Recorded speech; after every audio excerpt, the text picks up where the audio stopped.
If you were on the other chat, I hope you know to come over on this one.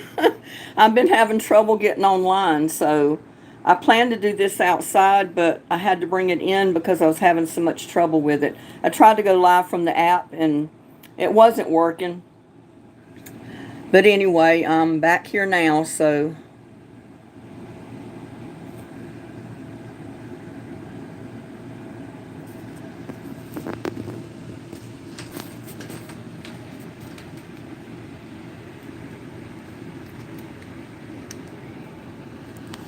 well, I don't know. This one doesn't want me to be able to do anything with this app. I don't know.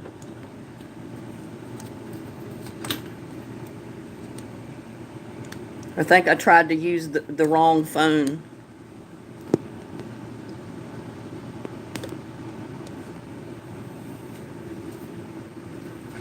But anyway, I'm here. It may not be right, but I'm here. Hopefully, I'll get the hang of this after a while. And I decided to come inside and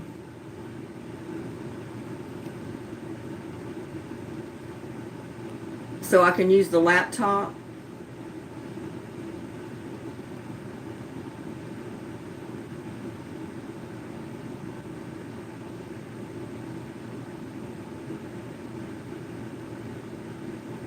I know I have got.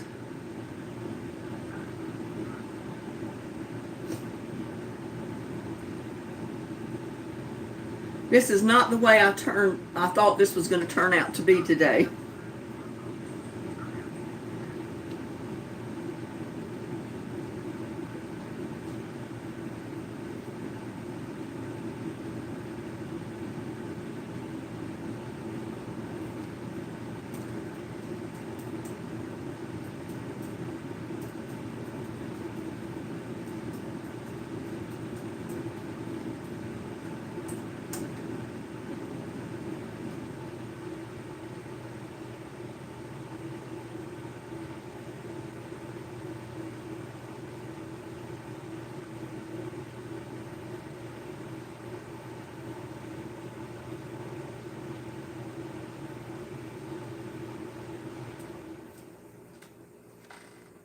I may have that other stream still going, and they're probably over in the other chat.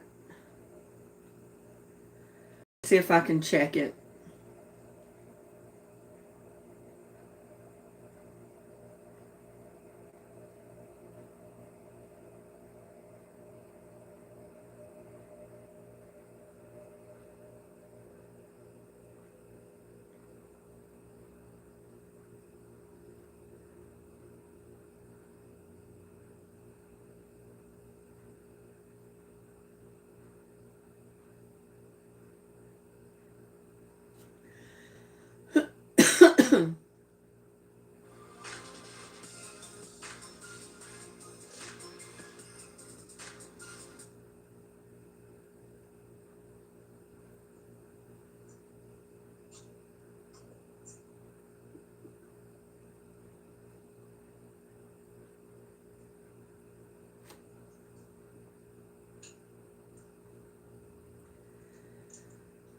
Sorry about that, guys.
don't know how I'm going to get to the other one.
Sorry about that, guys.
Yeah, I had to bring everything inside, Marilyn, and I've been trying to get on the other live to let people. Everything inside, Marilyn, and I've been trying to.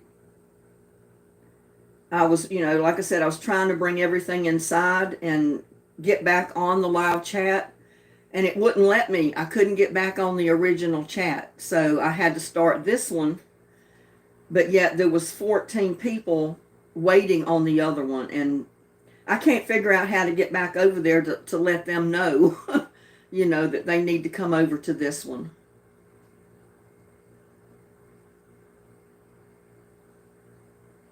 I've been trying to bring it up,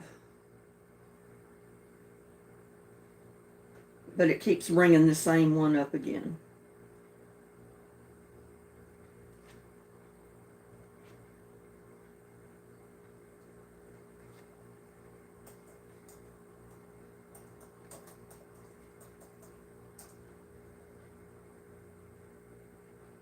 Well, I may have lost Marilyn too. I don't know. Well, I got 9 watching, so it's like I got 9 in chat.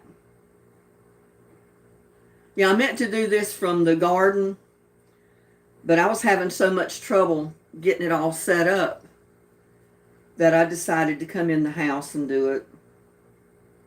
That's what I don't like about trying to schedule a video, because then I can never get back on the live that I set up. I end up having to start a new one, so I have to apologize for that. Hi, Barb. How you doing?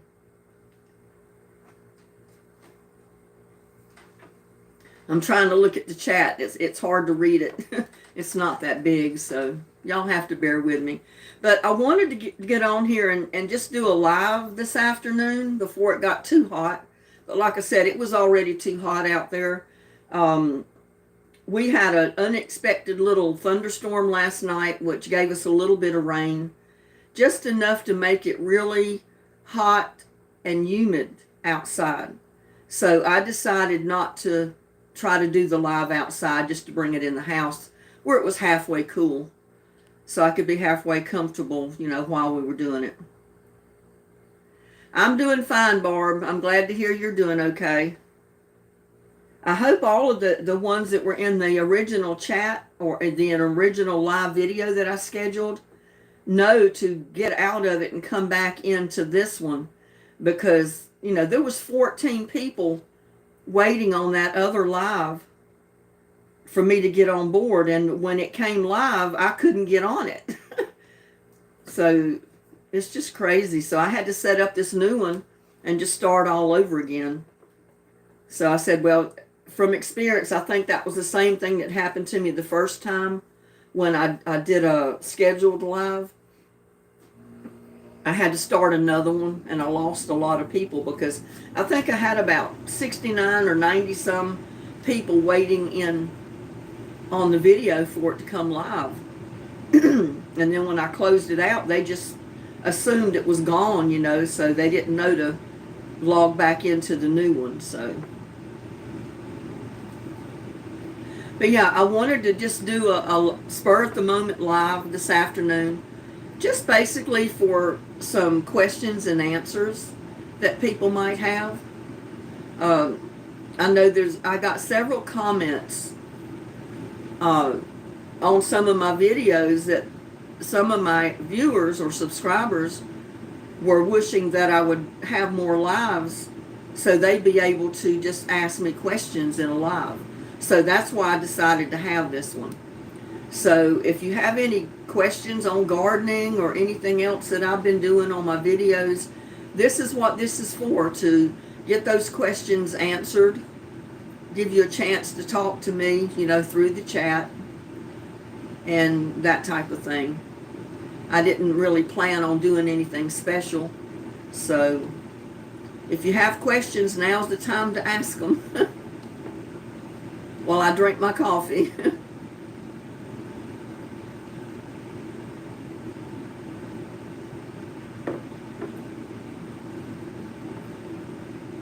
I'm going to see if I can bring the other one up on here. I tried to delete it out, but I don't know if it was deleted or not. I'm hoping there's still not people over there, so.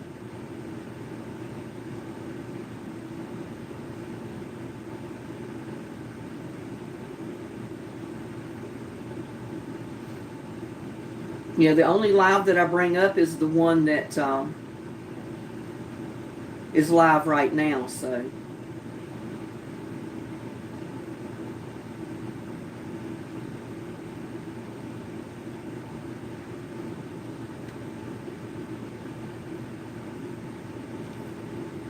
I think I had one other person in here. Not sure where they went.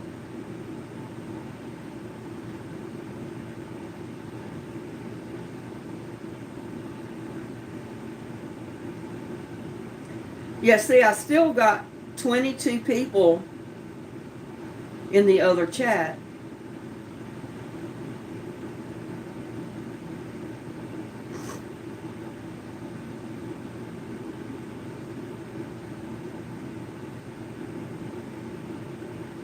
And it goes to live chat replay. Marilyn, are you still here? Yeah, you're still here.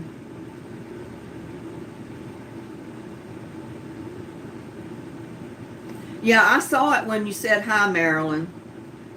That was about the time that I was trying to delete it out.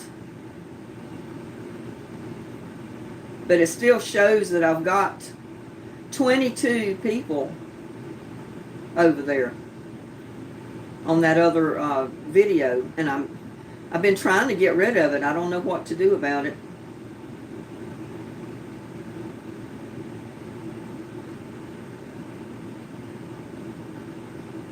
I go in the app to get rid of it and it won't let me.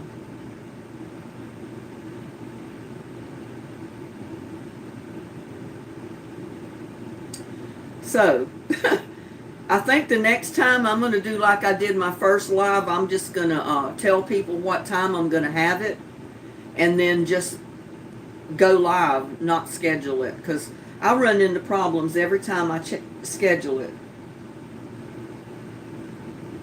If I could get into the chat with that other one, I would be able to delete it out, or at least tell them. But see, the other live is not coming up. See if I can bring it up. Yeah, there it is.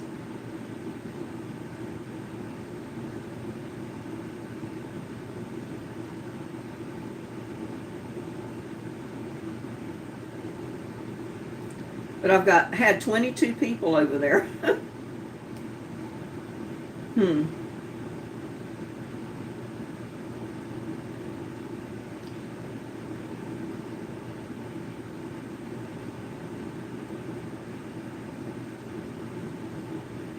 Okay, thanks, Barbara. I'd appreciate if you do that, because I hate that they're still waiting on the other original live.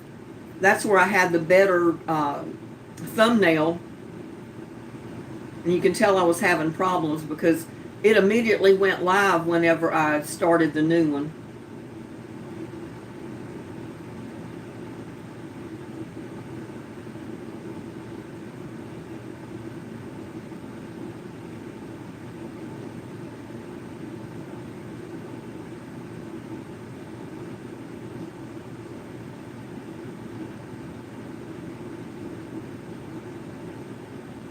See if I can do it this way.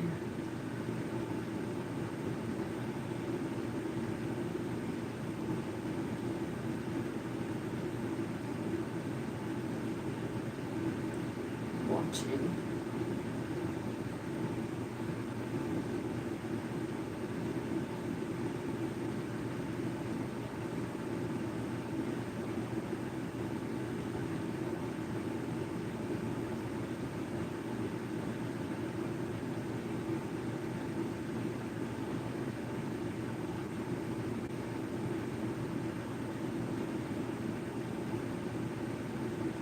I don't know if they'll see it, but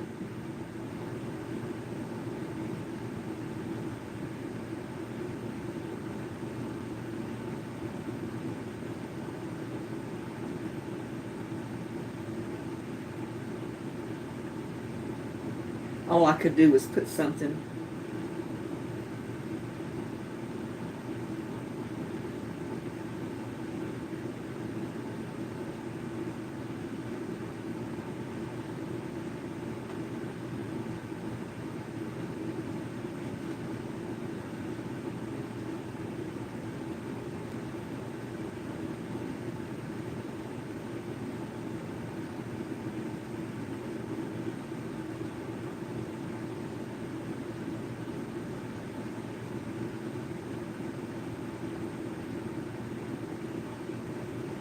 I'm messaging somebody.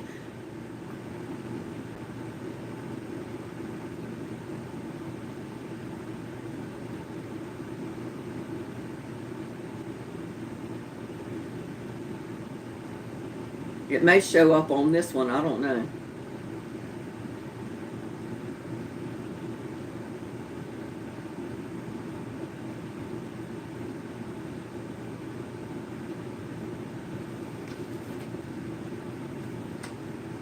That's Michelle. The way you can get on to the previous video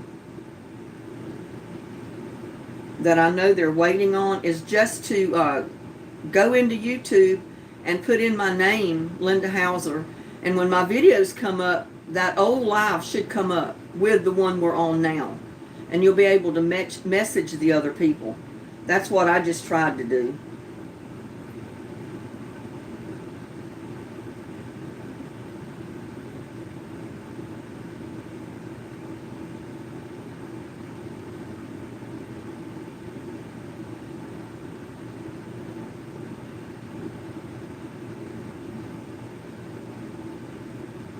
I just don't know how to get rid of it. I thought I deleted it out, but I still got people over there and I got people on this one. Leave it to me to get into a big mess trying to do a live.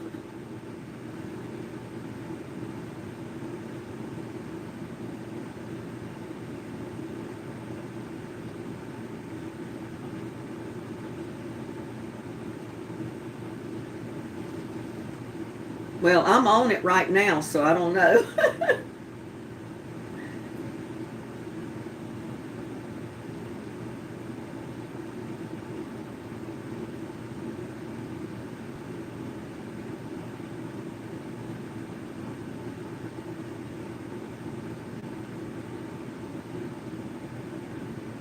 Okay, maybe it's finally.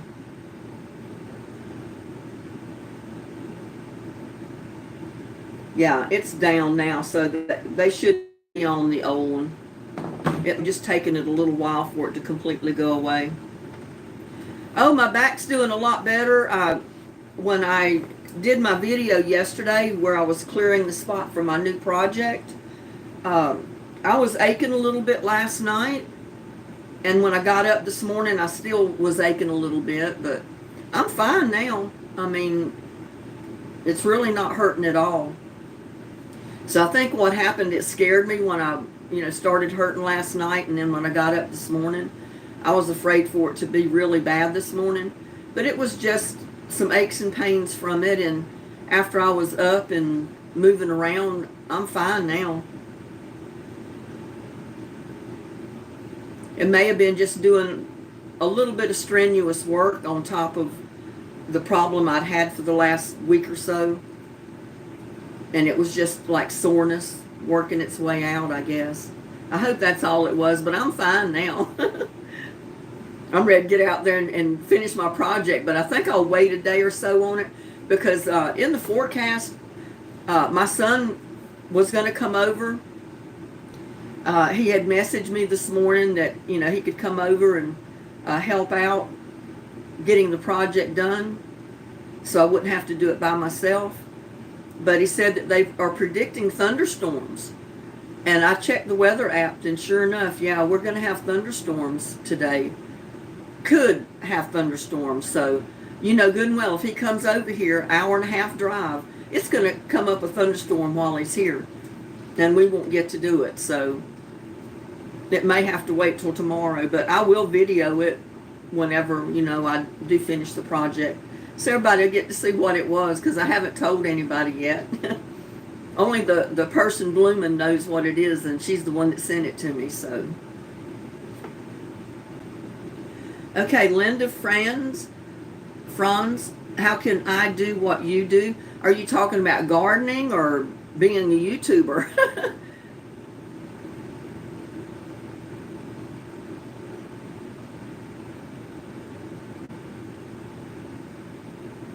Yeah, I hope they figured out too. I don't know how many we got in chat. Let me check.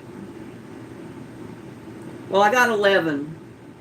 So either some of them's figuring it out, or they saw the new post when it showed that I was, going live.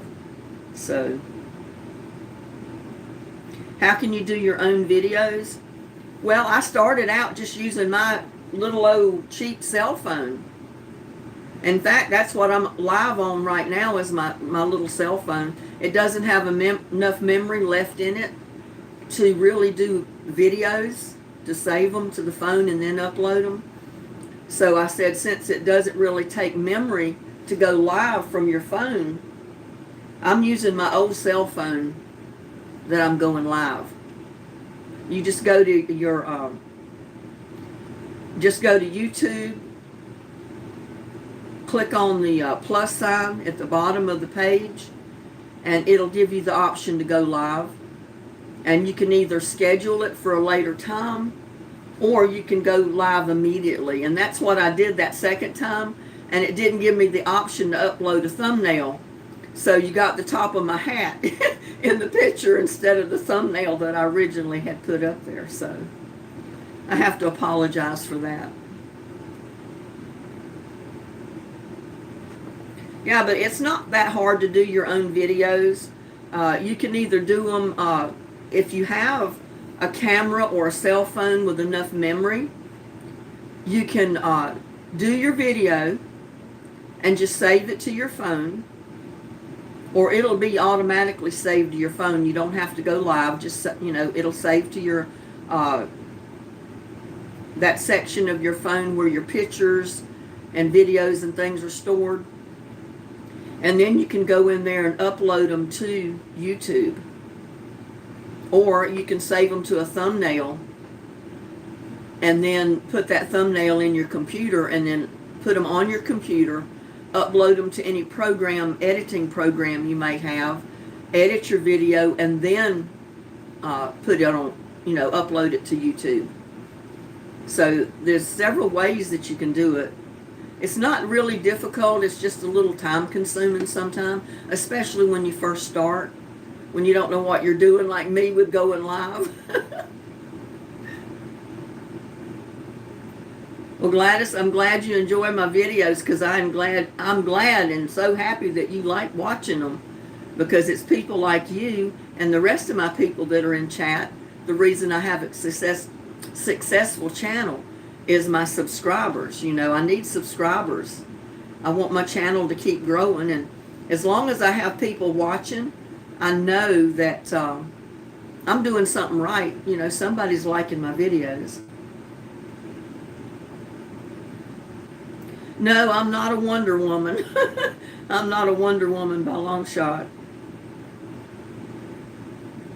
Yeah, I see you, Gladys. I may have missed some of your questions or something, because I've been talking and this chat's been moving pretty fast.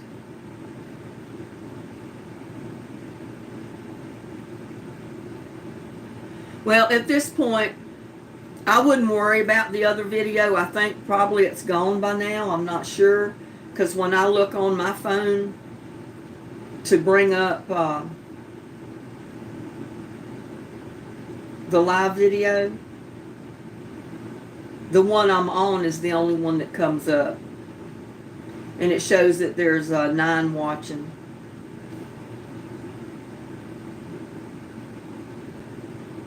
And see, that happened to me the first time that I did a live. And I had, like I said, about 90 people waiting to see my live video, and I lost them because I couldn't get back on the video to communicate with them. I don't know why I couldn't get back on. So I guess if you schedule a video, you've got to leave that app open right at that point where you scheduled it until the time it's going to go live. If you don't, you can't get back on it. So, like I said, from now on, I think I'll just tell people maybe in one of my videos that I'm going to do a live, and that way I don't have to worry about it.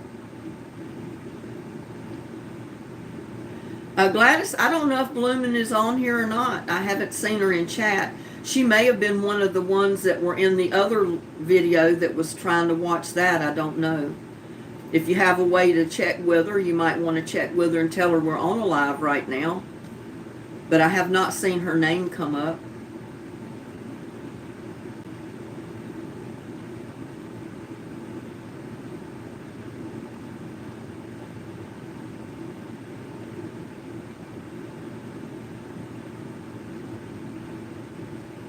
Linda Franz, it says it only lets me do shorts. Is that your phone that will only allow you to do shorts? Maybe that's because you don't have enough memory.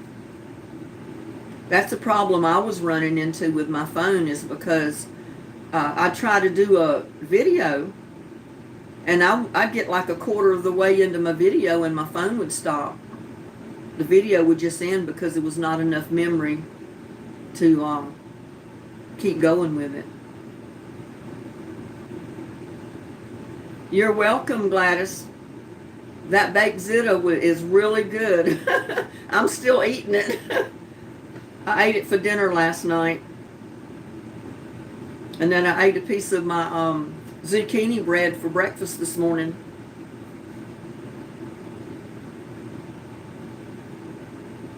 Well, thank you, Gladys. I like all of you people in chat too. I just wish I could have gotten more of people over here. Well, I'm up to 13 now, so maybe they're getting it figured out. And all of my viewers plus guests should have got a notification that I went live on this one as well. So hopefully they have figured it out and gotten off of that other chat and moved over here. Well, thank you very much, Gladys. I'm sure you're a nice lady as well. Oh, okay. Yeah, I watch Stephen and Miss Helen and Danny and Tammy all the time. In fact, I was watching Tammy's live earlier today before I did mine. They've got theirs figured out. They schedule their live or just tell people what time they're going to go live and then go live, I guess. But I haven't got it figured out to where I don't have to restart another one. I'll get it figured out sooner or later. If I don't get so frustrated, I just say the heck with it. And like I said, just go live when I get on there. Yeah, I started watching Miss Helen back when she was still doing her cement work, or the, I don't like to say concrete, but that's basically what it is. When she was making her flower pots and different things out of the cement. I thought they were kind of neat. I'm kind of sorry she's not able to do that anymore. I said, well, I'd like to see her come up with some new ideas. But, you know, I can understand she's 85 years old, so I get 85 years old. I don't know if I'm going to be doing gardening or not. I have to wait and see. Yeah, Danny's a thinker. He likes to get on lives all the time and just talk. I mean, I've got on his lives late at night sometimes, and he's just talking away, and you never see him. He doesn't like to get in front of the camera.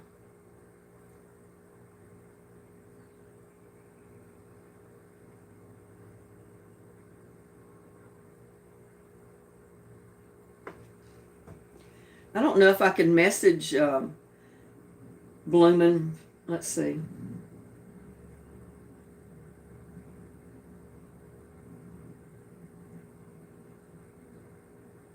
I don't think I can get on with my phone, because she's on messages, I think, and I've got Messenger on this phone.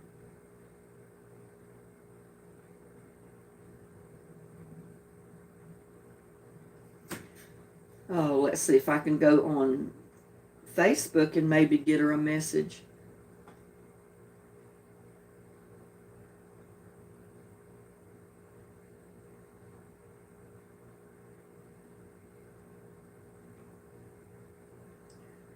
Well, I don't see her on there anywhere.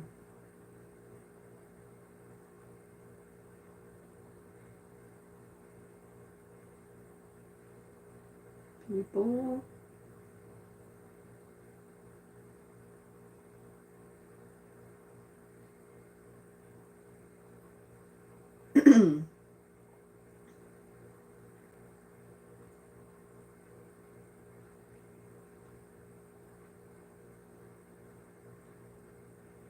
I'm trying to find her. If I can find her, I'll send her a message. Let's see.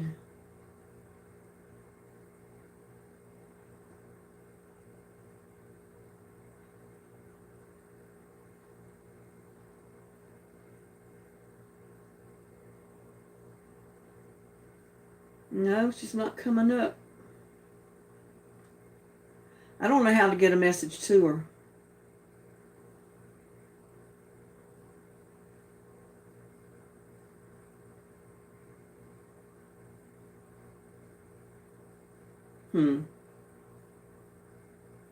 Because I'd have to be on my older phone that's doing the video right now to be able to message her. Because like I said, I don't have messages on this phone. All I have is Messenger. So, oh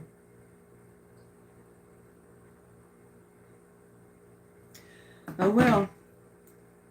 But to be sure she got the notification that I was doing this live. She may have been on the other live waiting, and she may have just given up and decided, well, she's not going live, and didn't think to go back and look for this one. So I don't know.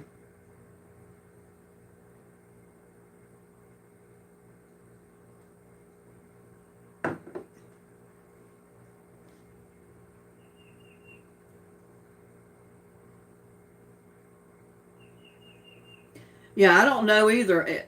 Like I said, I'm live streaming on my old phone up there, and I can't take the phone and be able to get to messages to send her a message. And I don't have messages on my new phone. I've just got Messenger, so I can't contact her through there. I don't know if I can.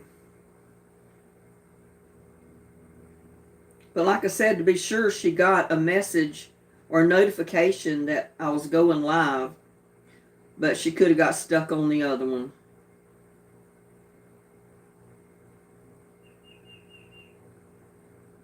Plus,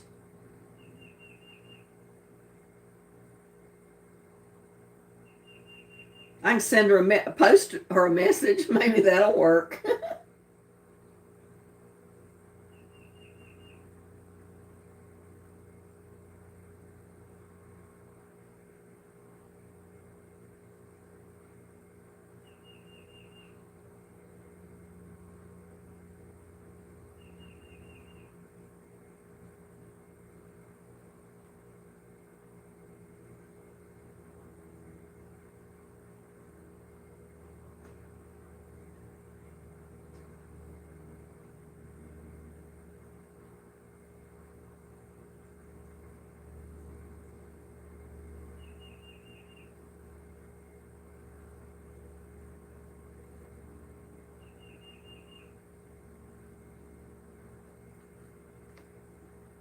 There, I posted to her. I don't know if she'll see the Facebook post or not. Yeah, she's a sweet, generous lady. Well, she's friends with me on Facebook, Bloomin' is. So I just did a post on Facebook telling her, that if she saw the post that I'm live right now, and I had trouble with the live earlier and had to start over. So Hopefully she'll see it.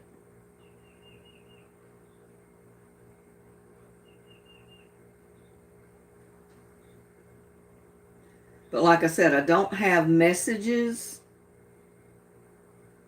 So I don't know if she'll see it from here or not.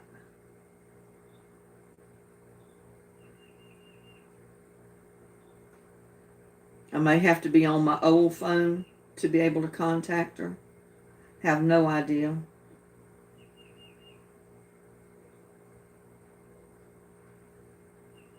Because she's not coming up in the list of friends or notifications or anything.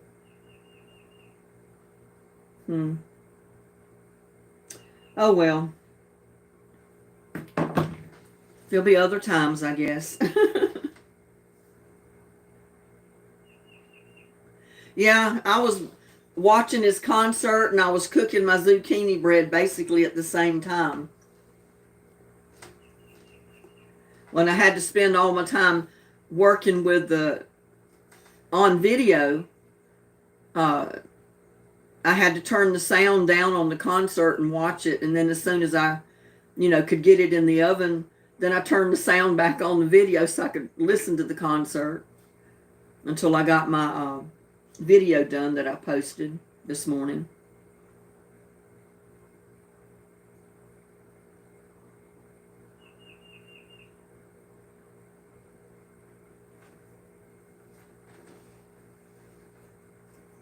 I hope y'all have some good plans for this weekend.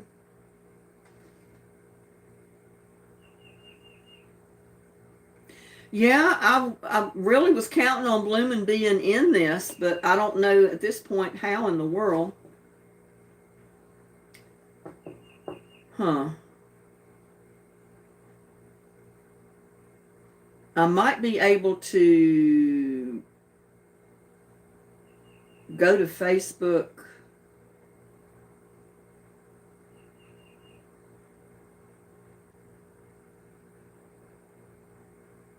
I just hope I don't delete out my YouTube live here while trying to do this.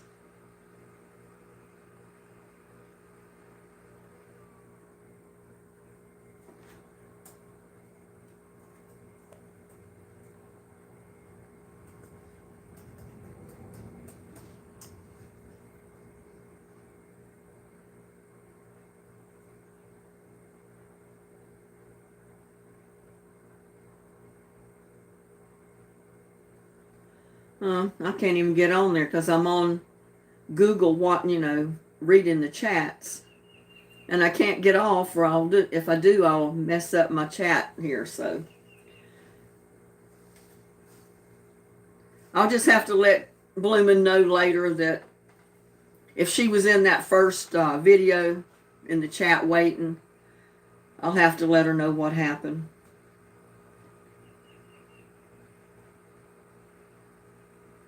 Oh, Gladys, you don't have Facebook?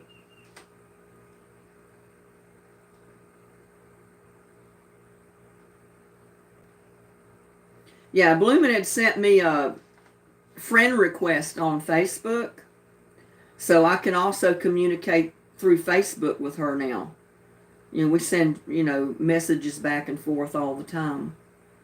But I can't get to them right now, which is a bummer.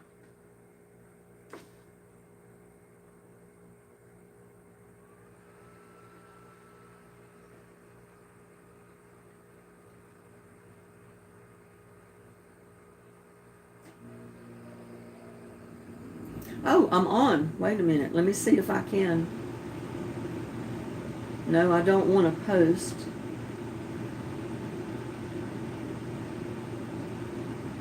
Go to home.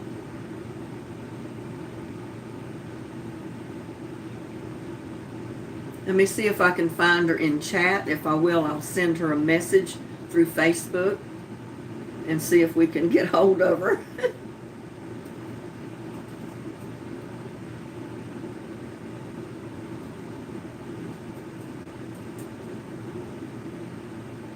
And her name is not coming up.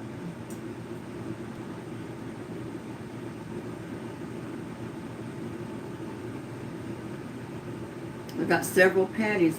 Look, I don't want to tell her name.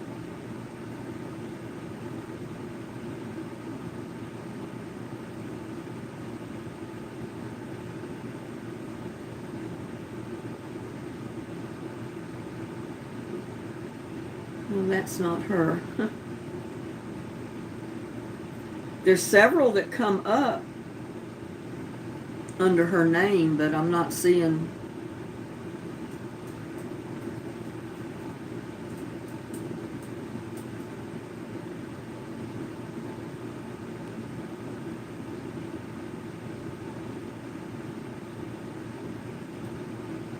I'm not seeing the one I'm looking for.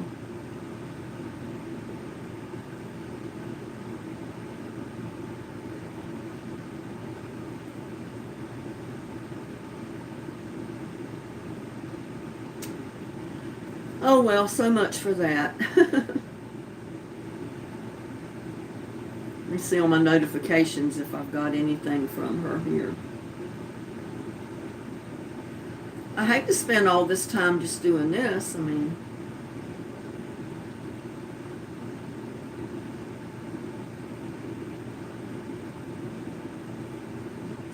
can't find her that way either. So, anyway. Give you a hint of my project. I almost gave it away in my live video, or my video that I did yesterday.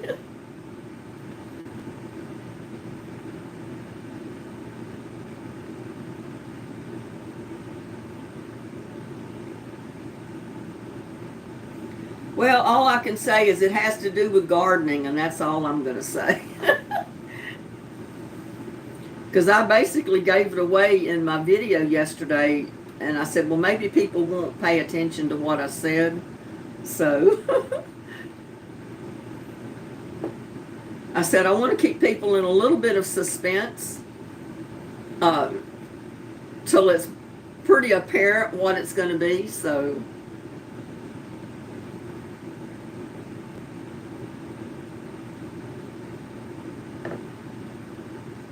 how long have I been on YouTube?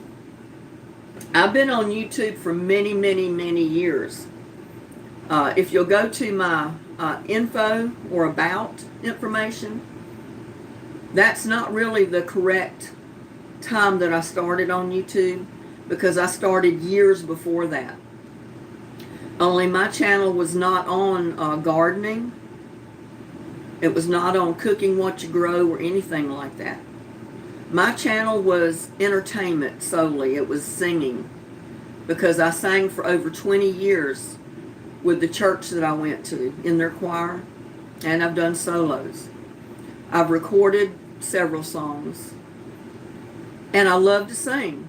So I started a channel with me singing, and somebody didn't like the fact that I was singing on YouTube.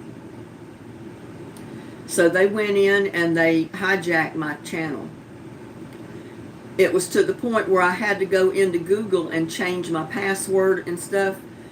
And when I did that, I couldn't get my channel back. It just deleted out my channel. I couldn't get in. So I had to start a new channel. So the channel I have now is the channel that was started a few years ago. And then finally I just decided, instead of posting odd short videos or just odd things, just to go live and do a channel on gardening and cooking what you grow and that type of thing, and other entertainment.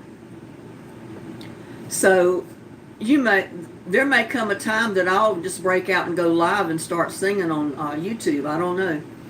I can do like Danny and Stephen do. I have another channel started. I just don't post anything on it, because you have to go live if you're going to sing to get monetized and get paid for it. If you record the singing and you're not live, they'll claim that you're copyrighted or something like that. I don't know. It's a technical issue.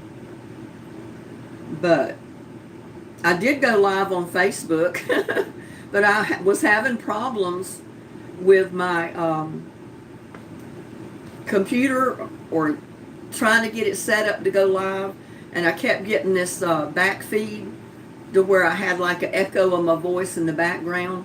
And I didn't know at the time, all I had to do was turn the sound off on my laptop, because I was recording through my phone or my camera, and I was viewing it on my laptop, but I had the sound turned up on my laptop. So as the camera was recording everything that was going on, it was also picking up that echo because it was picking up the sound from the laptop. So it caused an echo.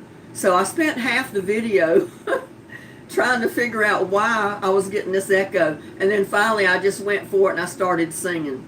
And I said, the next time I'll have it figured out. But that's all it was. I just needed to turn the sound down or off on my laptop so it wouldn't echo like that. But yeah, if anybody does have access to Facebook, just go to Linda Barnhill Hauser, and that'll bring up my profile. And you can go to my photos, and I think into videos, and you'll see where I went live on Facebook. And you can skip through half the video. You know, you can skip through all the trial and error that I was going through and get right to the part where I was singing. Because I did sing about 4 or 5 songs halfway through. And there were songs that I had previously recorded. So that's an option. And Gladys, I'm sorry you don't have access to Facebook. But, you know, I may, like I said, I may decide to go live on my other channel and do some live singing. I don't know. Do some live concerts, kind of like Stephen and Danny do. We'll see. I'm not sure. But like I said, I did that once just for the fun of it on Facebook, and it was not more than about 2 months ago, I think. Somewhere along 2 months ago. But it is on my profile on Facebook if anybody wanted to see it. And I had just dyed my hair a little bit darker, so, you know, I flip around. It's blonde sometimes, and it's a kind of a dark brown sometimes.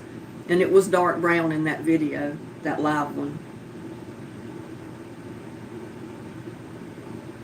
Yeah, I might. Like I said, when I started this, I got into it so heavy that it's a lot of work. I didn't realize it was going to be so much work. Because keeping up with my garden, my yard, my house, and everything else I do. And then, too, it takes a lot of time to do videos. And if you can go live, that's the easier way to go, because you don't have to worry about uploading your video later. The way I've been doing my videos, I do my videos, and then I have to upload them to YouTube. And sometimes it'll take half a day to upload that video. Other times, if you get it at just the right time of day or night, it'll upload really fast. But I've had some that have taken 5 hours to upload. Some of them I have uploaded or started uploading in the evening, and they didn't upload till sometime early the next day. So, you know.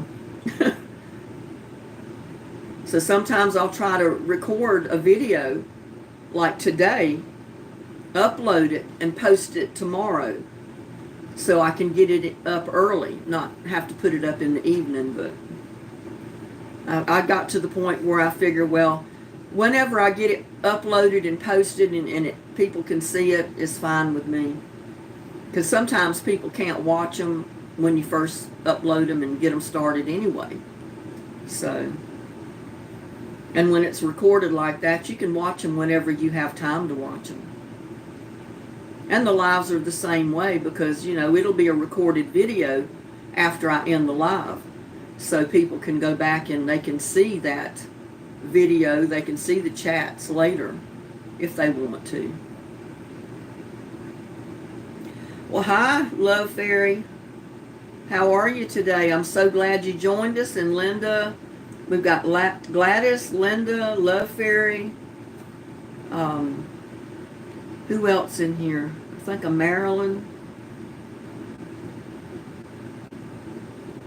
Linda Franz. I'm not sure I pronounced that correctly. Yeah, I don't want to miss anybody. We got Barb in here. And I know we had, yeah, Marilyn. Marilyn's in here.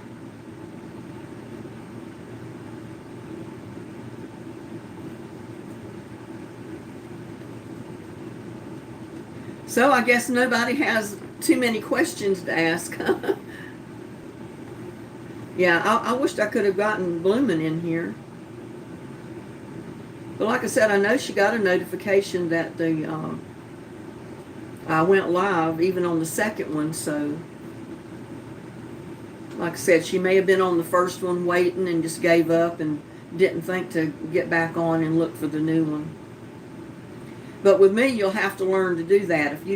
If it goes past the time that it's scheduled to show on a live, you know that something went wrong and I had to start a new live. So just get out of it and then go look for the new one. Oh, Virginia, you like the way I make salmon patties, huh? I love salmon patties. I love salmon. I love to buy fresh salmon and cook it. I love fish, period. But salmon is really good. Sometimes it gets a little expensive, but with me, I don't have to buy that much when you're one person. I can go buy one little fillet or part of a fillet and spend maybe $6 or $7 and have a good piece of salmon and bring it home and cook it. And I usually just fix mine in a little frying pan. I'll just put a little bit of oil in it, not much, just a little bit to wet the bottom of the frying pan. And then I'll put my fillet in there, skin side down, and I'll sprinkle it with lemon pepper. I'll put garlic seasoning, and I've got some other, I think onion powder that I sprinkle on it. And then I just put a lid on it and kind of steam it for a little bit. And by the time that salmon is cooked, the skin is kind of crispy. So usually you can eat the skin and all, and it's so good that way and so easy.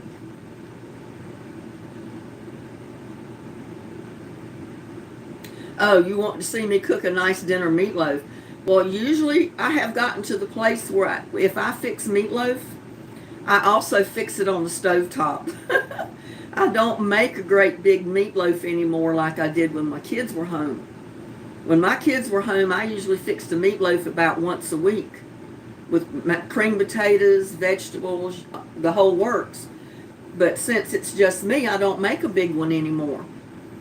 A lot of times I'll fix a small, I'll just mix it up like I normally do with the same ingredients, only a smaller quantity.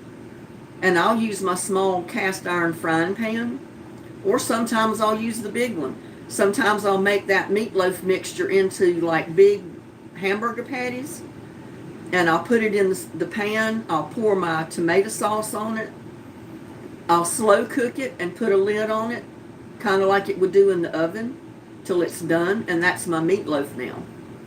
So I don't cook it in the oven anymore.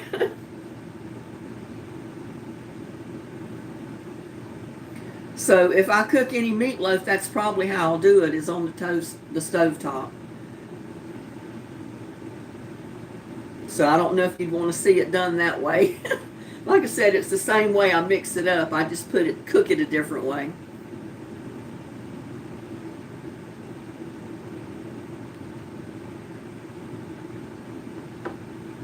Or I might break down one day and just make one in the oven. I don't know. But that's going to be a long video if I have to cook the meatloaf and the cream potatoes and the vegetables and the bread and all that stuff. That's going to take hours to do that. I don't know if people are going to watch it that long. Oh, yes, of course. You want to see it on the stovetop as well? Well, I might do that. We'll see. I've still got a big pan of baked ziti in the oven. In the refrigerator to eat, along with my zucchini bread and I've still got some of my pineapple upside down cake. Yeah, you got to remember, when I cook this stuff, I'm the one that has to eat it. I've either got to eat it at that point or I've got to freeze part of it. And I know you can freeze zucchini bread. You can, I think, freeze it up to 3 months. It keeps us a couple of days in the refrigerator, but then you can freeze it.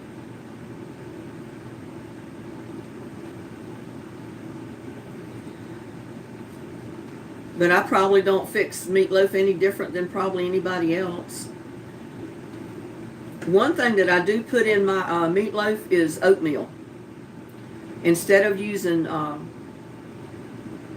yeah, that cake was everything. I know that pineapple upside down cake was good. And I tell you what, that zucchini bread, I don't know why they call it bread. It should be zucchini cake. Because when you get through with it, the way I baked it and the way I put that sugar glaze on it, honey, that's like eating a piece of sweet cake. That's not eating bread.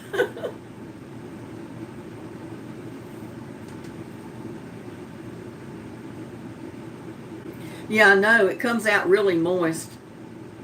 And that's what I like about it, is because it is moist. Like I said, I don't like a dry cake. I like a moist cake. And zucchini bread turns out to be a really good moist cake. I don't know why they call it bread. I mean, if you didn't put the oil and you didn't put quite as much zucchini in it, I could see that it would come out drier, more like a bread than it does. But the way I fix it, it turns into a cake. It's a dessert, really. I know, Gladys. I'd send you some if I could.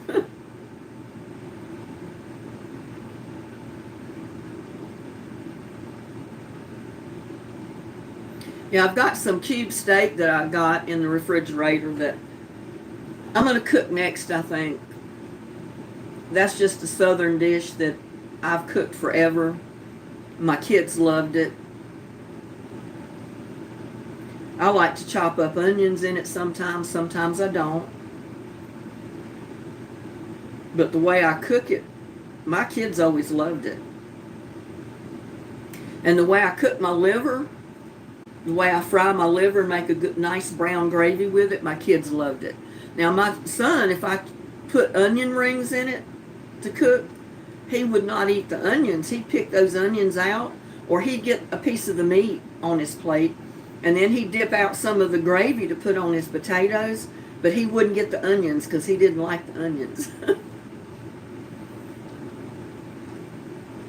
I know the first time I fixed it, he said, "Mom, I don't like them onions." I said, "Well, don't eat the onions." I said, "Just get you some of the fried liver and get you, take that spoon and dip you out some of the gravy, and you don't have to get the onions." So that's what he'd do. Oh, I love liver. I love chicken liver fried or cooked in rice or cooked in pastry.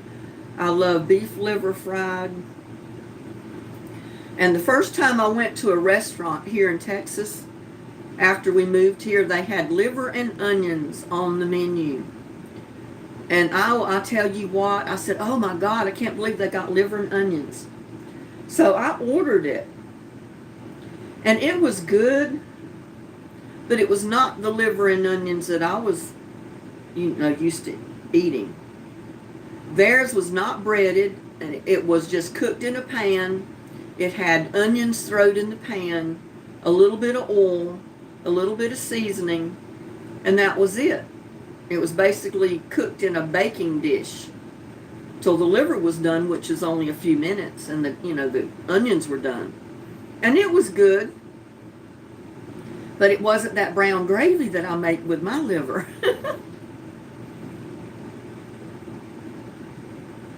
Yes, I fed little buddy already today. He was chasing me around the yard when I was setting up to go outside to do my video.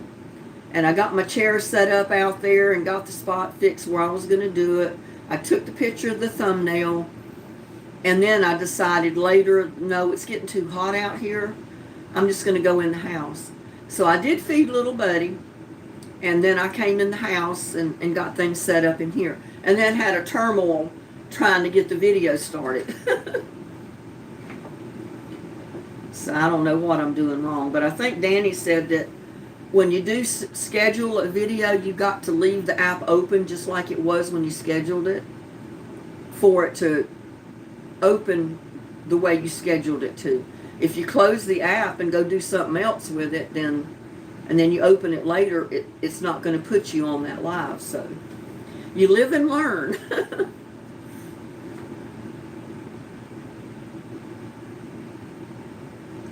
Yeah, little buddy gets fed 2 or 3 times every single day.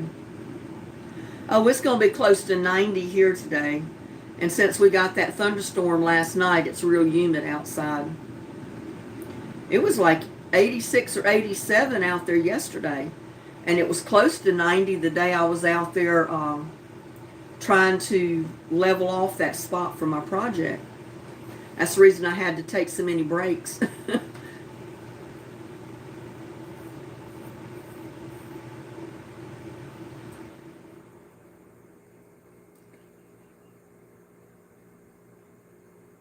Mine soy. I'm not sure who that is. All they put in there is WTH. I don't know what that means. They'll have to clarify.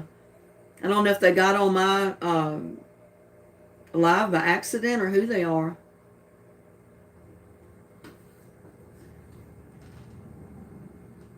I know what I would think WTH is, but I don't want to say it. So I'm thinking maybe they got on here by accident. Hi, Maria. How are you doing today?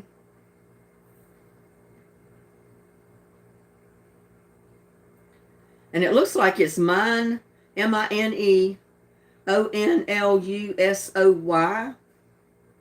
I don't know who that is, but if you put another comment in there, I don't know what WTH is. Maybe you can clarify that for the rest of us. And if you got into my live by accident, I'm sorry.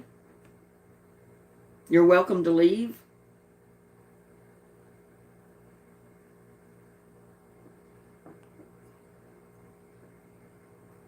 Maria, what part of the country are you in? I'm in north central Texas, and it gets extremely hot here in this desert. That's one reason I started doing my gardening in tubs and big pots, because I realized years ago when I first started planting things, my plants always did so much better to put them in a pot. Even my flowers, that's what I started doing. And yes, Rattle, I'm not sure I'm pronouncing that correctly. RADIECOTRONEO. Yes, I'm doing fantastic today. I hope you're doing as well. Oh, Barb, you're in New York. I've lived in New York. My mother's from New York. She and my grandmother lived up there all her life. Well, my mom's mom. My dad's mother lived in North Carolina. That's where she was born and raised. And that's where he was born and raised. But my mom was from New York. And my grandmother, her mother, lived in Queens until she passed away. And I had aunts and uncles that lived on Long Island, Brooklyn. I've got a sister-in-law that still lives in Brooklyn. I lived in Manhattan when I lived there. Or in fact, we lived several different places through the years. When I was smaller, we lived, I don't remember the name of the street or the area that we lived, but then I know later we moved to Manhattan. And we lived in Manhattan till I was about 8 or 9. And then my dad got out of the Navy. He had been making a career of the Navy. And by the time we moved, I had 5 brothers. My mom told my dad, he said, "You've got to get out of the service. You got to stay home. I need help. I can't handle all these kids." So he decided to get out. He was in for almost 13 years. He served on the USS North Carolina battleship. And he got out, we were living in Manhattan at that time, and we moved to North Carolina. He had my couple of my uncles and some friends of his that lived in his hometown actually start construction on a house that my dad was building for us. And we moved to Atkinson, North Carolina, is where it is, from Manhattan to Atkinson, and the house was not completely finished yet. I mean, it had the outer frame, it had the roof, it had studs up inside the house, but the walls were not put up, but the studs were put up, ready for the sheetrock and other stuff to be put in. He did have the bathroom in. Well, no, he didn't. We had an outhouse. We had an outhouse temporarily when we first moved in. And I remember my mom and dad would hang sheets between the bedrooms as wall dividers. And I remember I had a little wood stove in my room, which was adjacent to the living room, which had a big wood heater in it. And my brothers always got mad because they said I had the warmest bedroom because I had a heater in my bedroom. But it didn't take long for that wood stove or the wood heater, either one, to heat the house up once Dad built a fire in it. Once we got the fire started and opened the doors. But that wasn't too long before, they put in a gas or oil furnace. I don't remember what it was. And he worked on getting the bathroom finished after we moved in. And so it was an adventure.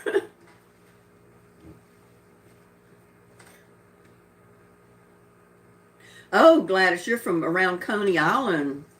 I remember Coney Island as a kid. Maria, I appreciate you thanking me for my videos. I'm just glad people are enjoying watching them, because I know I'm not a professional at doing this. I've been learning to do this through trial and error. So some of my videos are not quite as good as some of the old-timer YouTubers. They've got it down pat. They've got expensive equipment and all that to do their videos, and which I don't. So I do the best I can.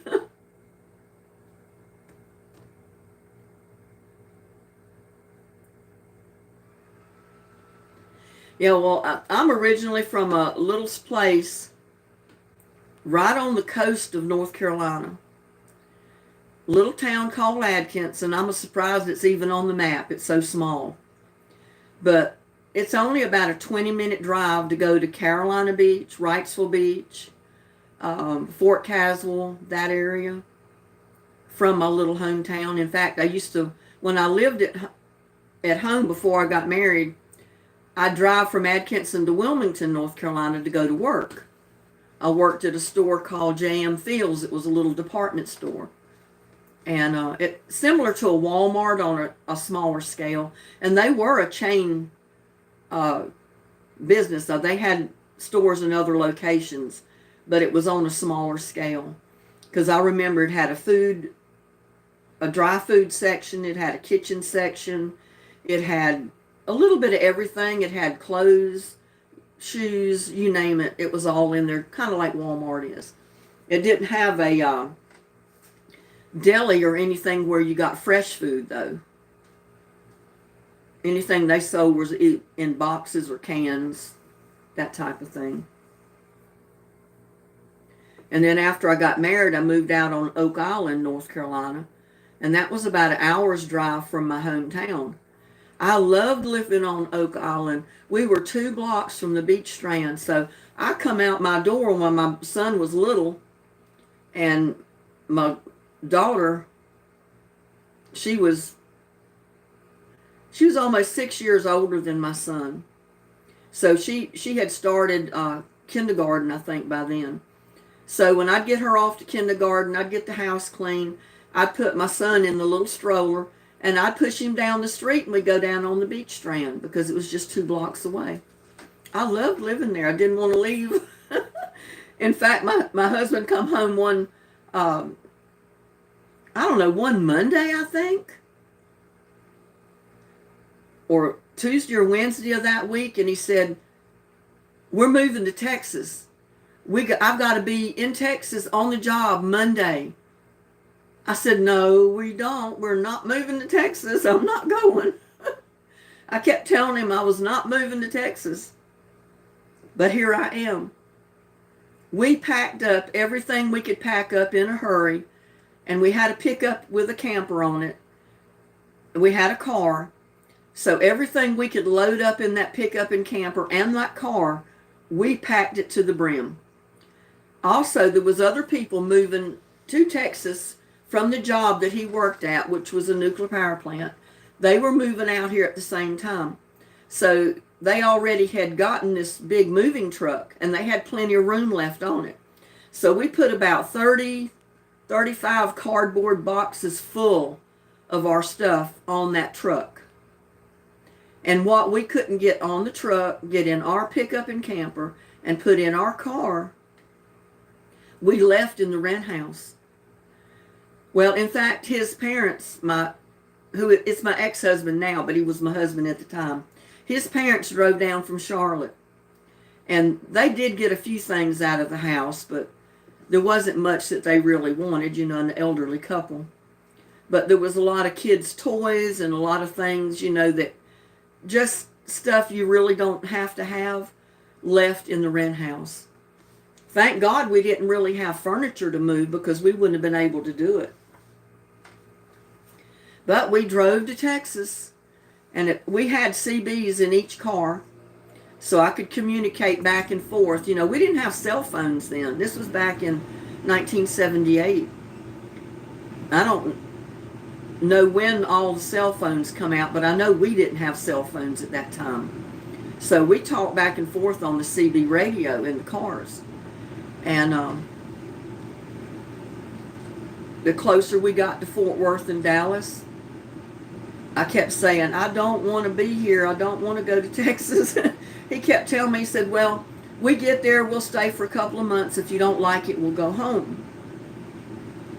Well, we drove through past Fort Worth on Highway 20, Interstate 20. And I said, well, maybe it won't be too bad. Excuse me.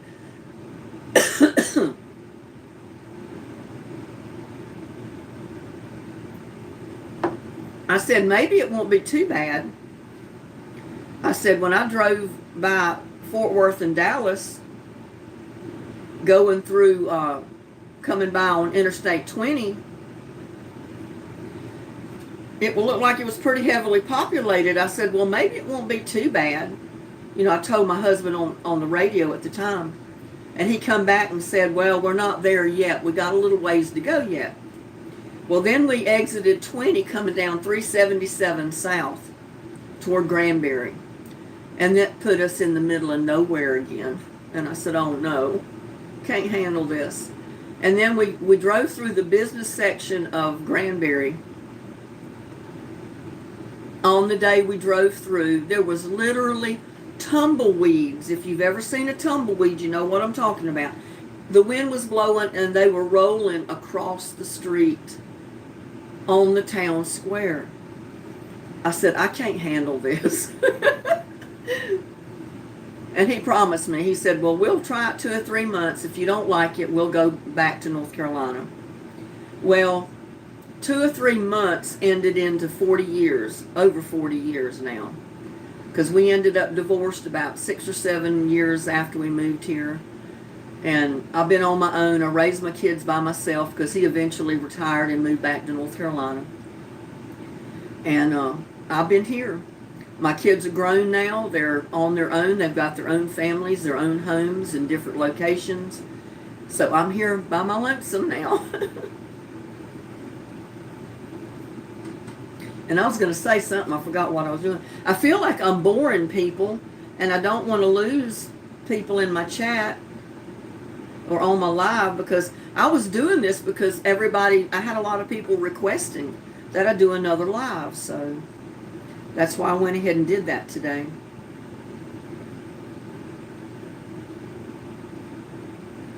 And there was something I was going to say will come to my mind halfway through what I was just saying, and now I forgot what it was.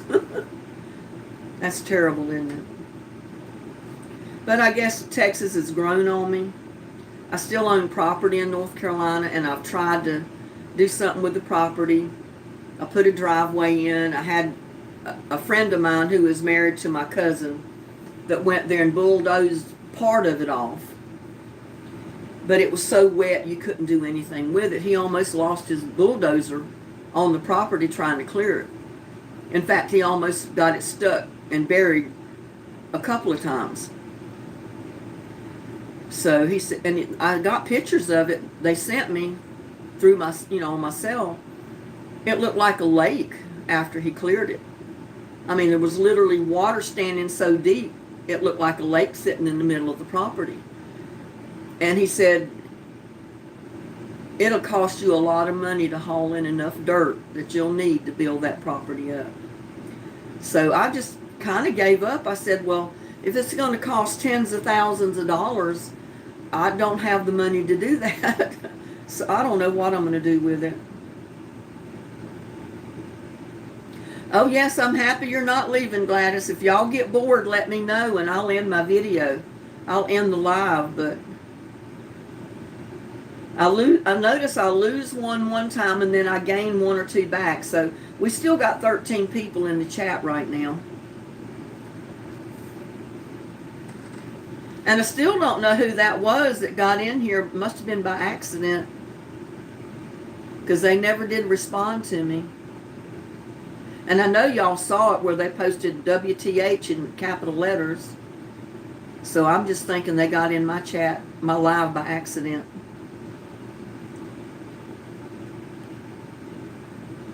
Oh, you're not bored, Gladys? Well, that's good to know. Just get you a cup of coffee and sit down and talk. That's what we're doing.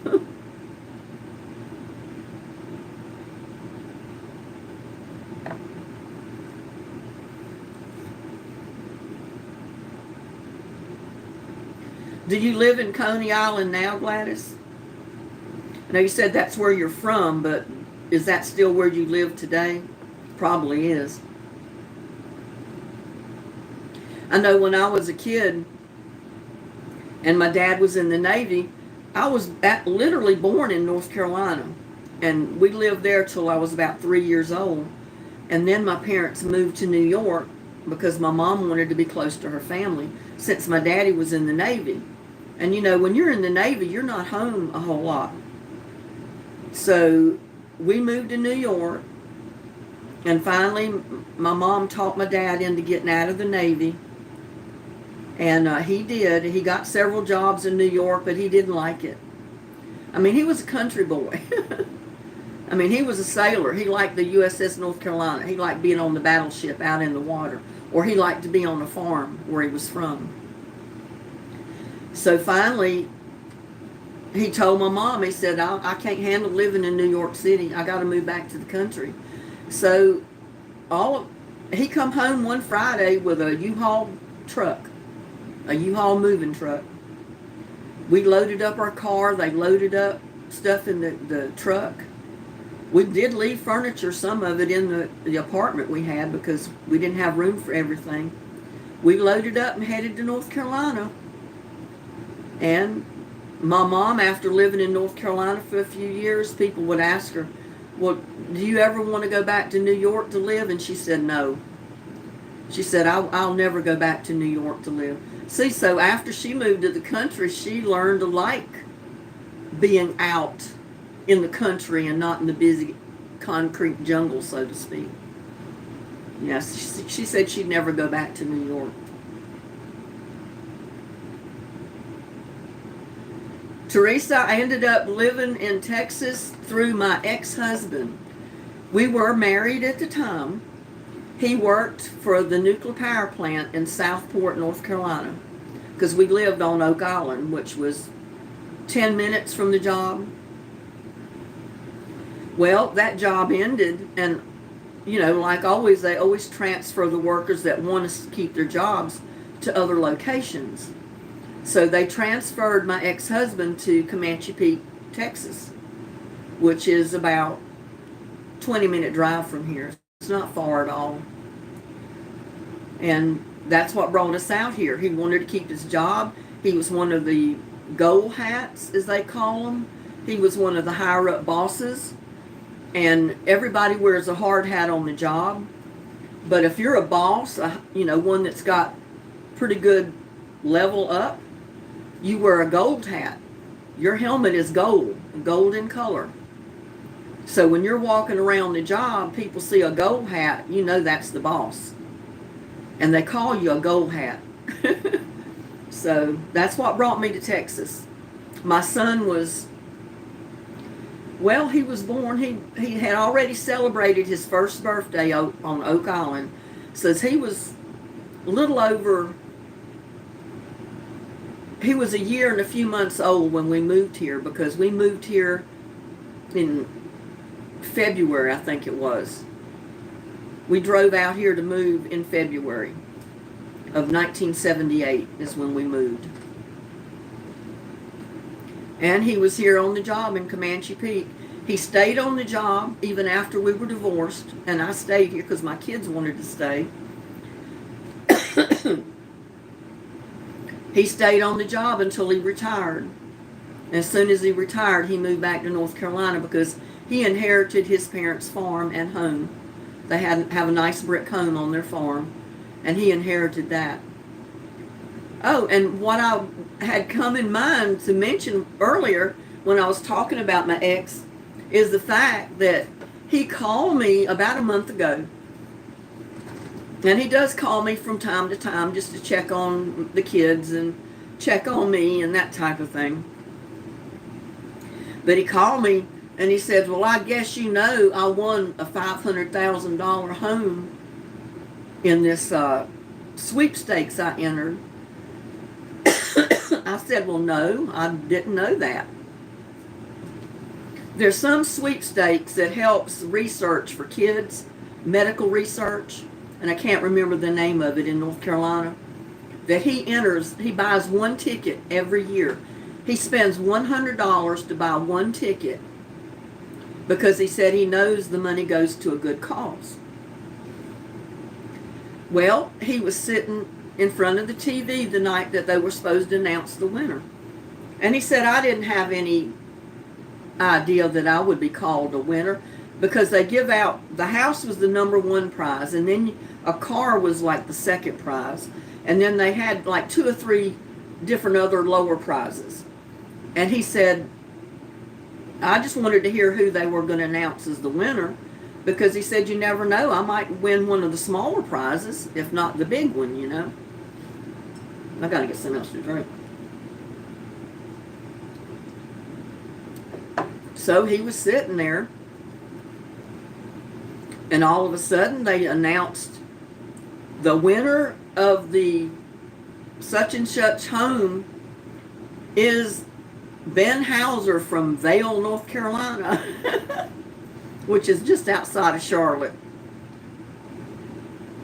Well, he said he was just flabbergasted. He was at a loss for words because he just didn't think he would ever win that contest. He didn't think he even had a good chance of winning one of the smaller prizes, much less winning the top prize, a $500,000 home. But he won it, and they've got a video. The TV station back in Charlotte, I can't remember the name of the station, but they videoed him going to the house to view the house he won. And he has his sister Sandy with him, and she has some of her friends that went with him just for support, and shows them walking through the house. And I'm telling you what, that is a mansion that he won. But he put it up for sale. He did sell it. And he had to borrow money from friends and the bank because he had to pay like $148,000 in some kind of taxes before he could ever get the actual house put in his name. So he had to come up with that. Then he went to view the house. So he told me, he says, well, I don't know if I'm going to have anything by the time I pay back everybody what I owe. Hi, Michelle. Glad to have you in the live chat. Teresa, oh, you got people in Henderson, North Carolina, near Asheville. Good. I love North Carolina. I never wanted to leave, but you know, I'm a Texan now. I've been here for so many years. But anyway, he did put the house up for sale. I told him, I said, well, no matter what it cost him in taxes, he was going to come out ahead with a place that expensive because it's highly publicized. It was the prize in that contest, and that's going to make it more appealing to people to want to buy it. And he sold it really fast. He got a realtor on it, and they sold it like within a month or so. First couple that went to see the house bought it. So yeah, he paid back that $148,000 that he borrowed from people, paid back the bank what he borrowed, and he still had plenty of money for himself after that. So he's feeling pretty good about it right now. I said, well, it'd be nice if he gave me some of that money, just a little bit, but I doubt that'll happen. Yeah, some people do have all the luck. Yeah, North Carolina is beautiful. I have lots of relatives still in North Carolina. Some of them have moved, like my brother. He moved to his wife's hometown because my parents are gone now, and he promised his wife that when my parents were gone, if her dad was still alive, that they would go back to her hometown in Tennessee and be there close to her dad. So that's what they did. They're in Mountain City, Tennessee right now, close to her dad, so they can kind of help look after him. And, you know, she's not in good health either, but she's there at least so she can see her dad, so, and be around him, help him if he needs it, you know, that type of thing. Oh, Gladys, you're in Connecticut now, huh? But yeah, that's how I ended up in Texas, transferred here with the job. Got divorced about 6-7 years after we moved here, and been here ever since. Some people tell me, well, you'll never move because your kids are grown and they've got their own homes now. They're not going to leave. And I said, you're right. I said, my son is in one town in one direction. My daughter's in the other. Each one is at least an hour or more away from me. So, you know, and like I said, a lot of my family are gone now. A lot of them in North Carolina have moved to other locations. They're not there in my hometown. So moving back now, it still would not be the same as it used to be. You know, my parents are not there. Some of my brothers are not there. My aunts and uncles are gone now. You know, they're no longer living. I mean, I've got a lot of cousins, but they don't live right there in that hometown. So it's not like I'm going to move back into a town where all of my family are right there like they used to be. It's a lot different.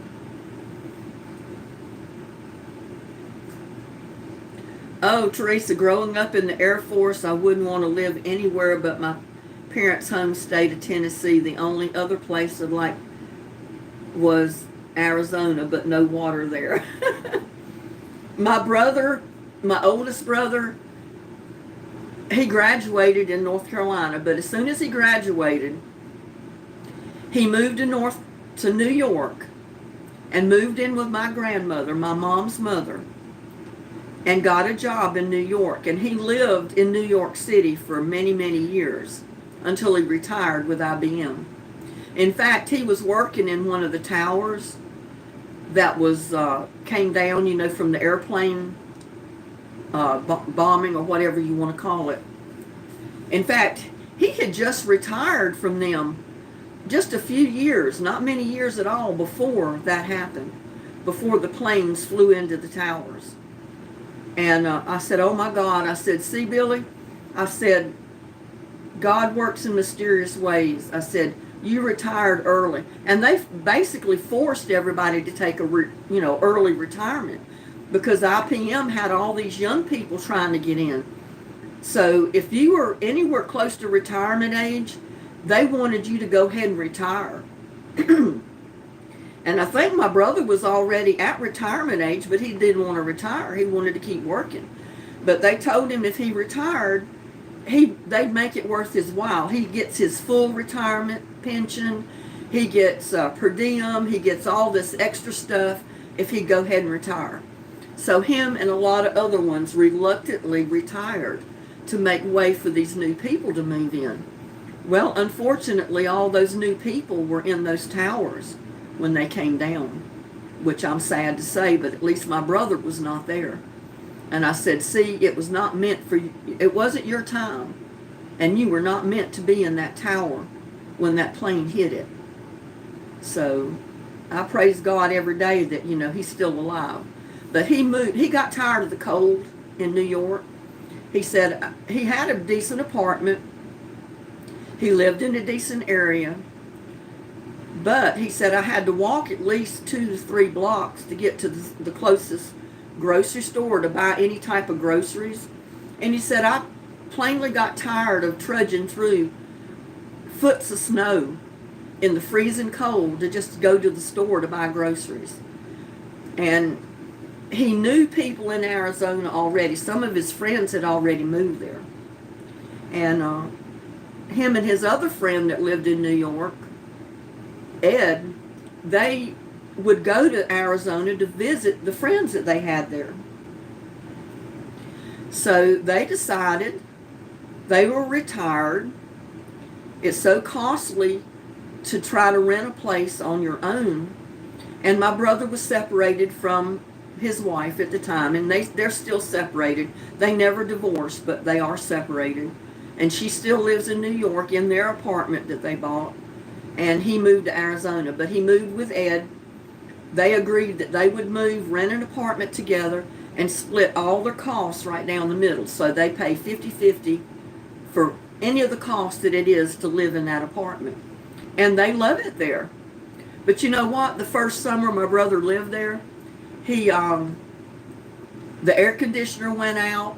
No, first of all, they had a snowstorm. He said, what in the world is going on? He said, it doesn't snow in Tucson, Arizona. But they got their first snowstorm after he moved. And then that first summer, the AC went out in the apartment. Well, through trial and error, they worked on it, and it would work a little bit, and then it would go out. And then finally, they decided to put in a new AC unit. The landlord did. But he said, thank God we had a swimming pool right there at the apartment building, because we spent all our time in the pool where it was cool. But he likes it there. I feel like I've been talking too much.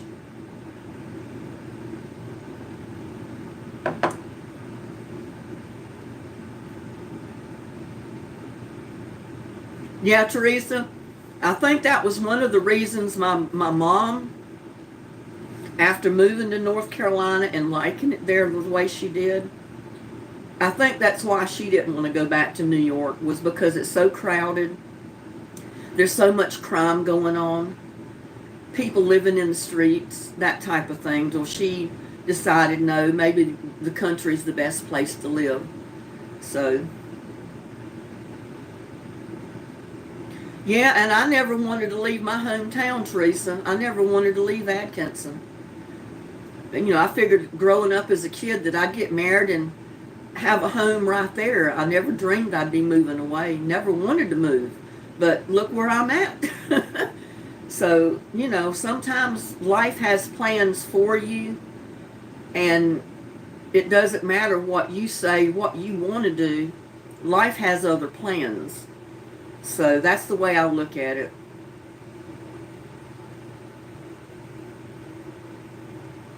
Well, I'm glad you're enjoying me rattling on, Gladys, because I feel sometimes like I'm boring people to tears. Yeah, I love my little hometown. Everybody knew everybody, and when I was growing up, we didn't even have a city cop or anything. That's how small the town was. But you didn't have to worry about crime. Nobody locked their doors on their house. Nobody ever locked their car door, because you didn't have to worry about it. I mean, you knew everybody. everybody was distant relatives or family or close friends, so you didn't worry about crime. It's a little different today, though. You do want to lock your house door. You do want to lock your car door now. It's not the same. That's the reason I said, even if I went back home now, a lot of my family's not there. Things are so much different now. The crime is so bad. One of my older brothers, next to the oldest brother, he's had a problem with people breaking into his house. I think the first time that he told me about it, him and his wife went somewhere, and this was like mid-afternoon. He came home, didn't think anything of it, like always. Unlocked his side door, come in the house. And the house is a little dark. But when he started toward the hallway, he noticed the light was on in his bedroom at the end of the hall. And he got to thinking, he said, something's not right. I don't remember leaving that light on. So he walks down the hall, and just as he steps in the doorway, he looks up, and he's got this pistol right in front of his face. There was this black guy standing there with a pistol, holding it right at him. Well, my brother knows karate, kung fu, and all this stuff because he had his own karate school that he taught. So he knew how to defend himself. But he said, I could have taken the man down.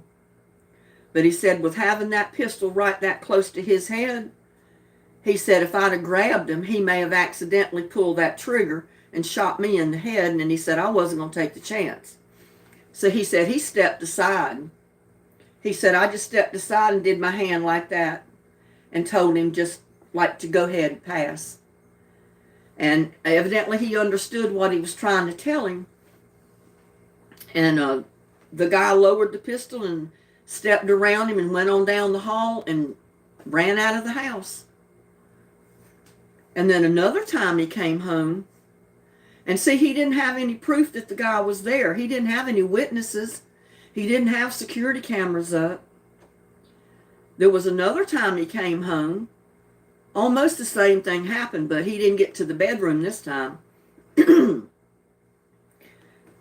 The way you come in from when he drives into his garage, you come into a little foyer where there's a bathroom that you can use just before you go into the garage. And then it's like a little hallway that you come from the outside in, and then you open another door and you step into the kitchen. Well, he opens that door, and to his right is a little table where they always ate breakfast and things at. And there's a window right over the table. He opened that door, stepped in immediately because he heard something, turned his head to the right and saw legs going out the window. So he startled somebody that was in his house then to rob him. And he was leaving in a hurry because all my brother could see was his legs and feet going out the window. And of course, he ran. My brother tried to see who it was, but all he ever saw was his back. And the man ran on down through the woods to the creek. And the bushes get kind of thick, so he got lost in the woods. He never knew who it was. But I showed my brother how I had my camera set up in my yard because I can see my whole yard. I've got 4 security cameras. So I see almost every part of my yard. And where I don't have a security camera, I got motion lights. So if anything even steps in front of that light, the light's going to come on. And my cameras have alarms on them. If I have my alarm turned on, I usually turn it off during the day because I don't want the alarms sounding when I'm walking around the yard, so I turn them off. But those alarms will alert me if anybody steps in camera view. And I think now he's decided to put up security cameras so that doesn't happen. It won't deter someone from breaking in, but if they don't know the camera's there, they might break in your house, but you'll have them on video at least. You'll have proof of at least that person coming in and leaving, and maybe you can identify who it is. So you can take that video to the cops and charges on that person for breaking and entering. So, well, I feel like we've been on here forever. We've been on for about 2 hours. How many people have I still got? Well, I got even more now. Got 18, so I don't want to leave.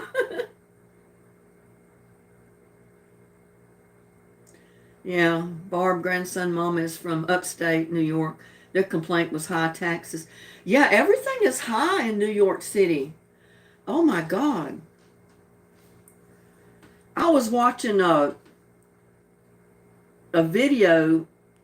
There's this guy that does videos on available apartments in New York, and he was showing tiny apartments.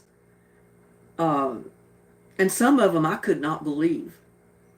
I mean, some of them didn't even have a bedroom. You walk in, you're in your kitchen, you're in your living room together, and you're lucky if there's a side door with a bathroom, and that's it. And you're going to pay $1,000 a month for that. And I mean, this is like a 12 by maybe 12 foot space. I said, oh my God. Talking about prime real estate, but that's prime real estate. And, I know too, if you're in the middle of the city, you're going to pay an outrageous place or price for a little postage stamp of an apartment. I watched one video on Oprah Winfrey. They showed, I just by accident came across it, where it says Oprah Winfrey's Manhattan apartment. So I knew she had money. So I said, well, I want to see what her apartment looks like. Well, it was a huge apartment, but it was one of those loft apartments. Basically where you have to divide up the rooms yourself. That was $1 million apartment. I said, other than the location it was in, I cannot see that much money in that apartment. It was nice, but it wasn't overly nice. But that's how location is everything. She was right in the middle of the city. She was on the top floor loft apartment, fantastic views and all that kind of stuff. But if you got $1 million to spend, I guess you can spend it, right? Yeah, I don't think I would either. My son-in-law, when my daughter first met him before they got married, he was security guard or bodyguard for the Bass family. And I know a lot of you don't know who I'm even talking about. But the Bass family are one of the wealthiest families in the Fort Worth and Dallas area. They own what they call is Bass Hall, which is a huge theater. And among other things, I mean, I don't know what else they own, but he was bodyguard for them. And he made good money, and he traveled. And they had an apartment in New York. And he always went with Mrs. Bass when she wanted to fly to New York to go shopping. And he said one time, he said, I don't know why, really, she wants to go to New York to go shopping, because she doesn't go shopping when she's there. She stays in the apartment. And I guess it's for security reasons, safety reasons. She would make a list of things that she wanted, tell him the store that it was in. He would go to that store, pick up those items, and if it was a dress or something that she was going to wear, he might get 2 or 3 different sizes close to her size, and he would bring it back to the apartment for her to try on. And if she liked something, she'd keep it and pay for it. If not, she sent it back. Well, he had to take it back to the store. So he literally did her shopping for her.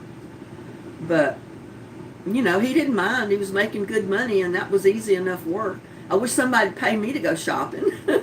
That would be a fun thing to do. Yeah, I wouldn't. Even if I was rich, I want to. I would. I don't think I'd want to live in the big city. I tell you, Fort Worth and Dallas has grown so much since I've lived here. And even Interstate 20 has changed so much with the exits and the off ramps and other highways going through it now. I don't even want to drive to Fort Worth anymore. I drove back home from North Carolina this past year. Well, it was, it was this year because it was the first of the year by the time I got there, when my sister-in-law passed away. I did meet a lot of my family in South Carolina at my niece's house, because that's where my brother, because it was his wife that passed. They had taken him up there to get him out of the house and try to get him calmed down, and they figured the trip to my niece's house would help. He'd be around other family, and he'd settle down a little bit. And when I started coming back, I was fine driving there and coming all the way back. I got back to 20 where you exit to come down 377, and they had changed so many of the exits, so many of the stuff going on right in that area. It took me forever to get on the right exit to get just back where I wanted to go. I said, I don't know why they want to do that. I said, it used to be so simple. You just drive. The sign said, this is the exit to Benbrook, 377, to Granbury. Exit, no problem. It's not like that now. Every time I'd exit, it would take me in a different direction. I said, I don't want to go this way. I want to go back the other way. It drove me nuts. But that's what they do when you're used to it being one way. All of a sudden they change everything, and you got to figure it out because you don't know where you're going. Yeah, I guess that's one reason I like the town that I'm in. I mean, and it's grown. Oh my God, this town, Granbury, has grown leaps and bounds since I've lived here. I mean, it's probably 15 times the size it was when I first moved here. But it's still considered small town because the city limits are not out very far. And but the area that I'm living in, the subdivision I'm in, it's in the country because I've got country all around me. I mean, in time, I'm going to have houses on each side of me and in front of me and in back of me. And, it's going to be like city here, and I'm not going to like it then. But probably by the time it gets that bad, I'm not going to care anyway. I'll probably be dead and gone by then. But it's coming because there's so many people moving in. Just like in a lot of my videos, you see the little white house across the street from me. That was just put in this year. But I still got lots on either side of me that are empty. The lots behind me are empty. They haven't built on yet. So I'm enjoying my little secluded area for the time being. Because the lots directly behind me don't belong to me. They belong to somebody else, and that their house would actually face the street on the other side. And then I do own the lot on one side of me over here that's just a wooded lot, and then I've got a vacant lot between mine and the next house. So even if people buy that empty lot between us, I'll still have my vacant lot that's full of trees as kind of a privacy fence, is what I call it. But now on the other side of me, where I've got my yard cleared, it's a little bit different story. Because, that's where my roses are planted on the property line.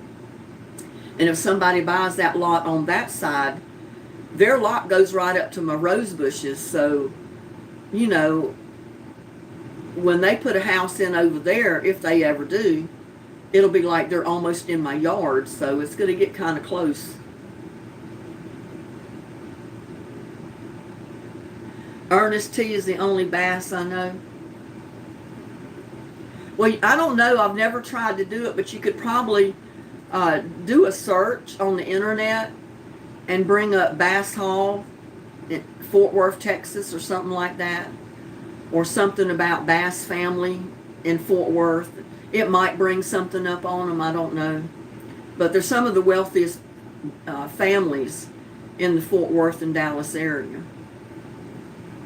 You know, they've got to be rich to be able to afford to buy an apartment in New York. And I'm sure it's right downtown New York.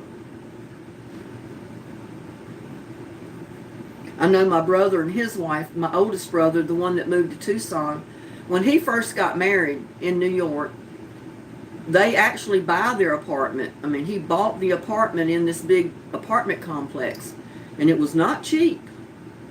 And then you still pay a maintenance fee every month. And I don't know how much it is, but it's not cheap. And what that maintenance fee does, it's the upkeep on the building, it's the upkeep on the grounds, that type of thing. So, you know, even if you own your apartment, you still got almost like a rent to pay every month and just a maintenance charge that they charge you. But, you know, you can't get out there and maintain the building yourself. You can't maintain the grounds yourself. Not in an apartment complex, you can't. So, oh, I love watermelon too. I see that chat where y'all talking about watermelon. I bought me a little individual watermelon about a month ago, and I gave in and had to get one. And I said the other day, I need to get one, but I've been looking for one that's not a seedless watermelon. That first one I got was seedless. And if I buy the watermelon, I might have to pay $1 or $2 more for it, but I want one with seeds in it because I want the seeds out of it. So I'll see the next time I go to the store if I can find one that's got seeds still in it. And usually it's the big ones that still have the seeds. It's not the little ones.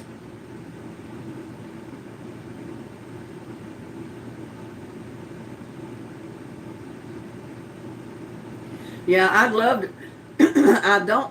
Haven't noticed little watermelons starting on my watermelon vines yet, but I'm getting the cantaloupe type melon, the honeydew melons, the early melons.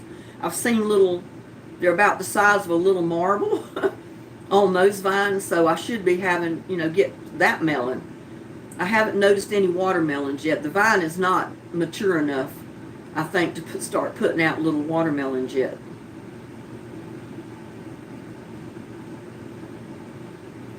The little individual watermelons are really good, the seedless ones.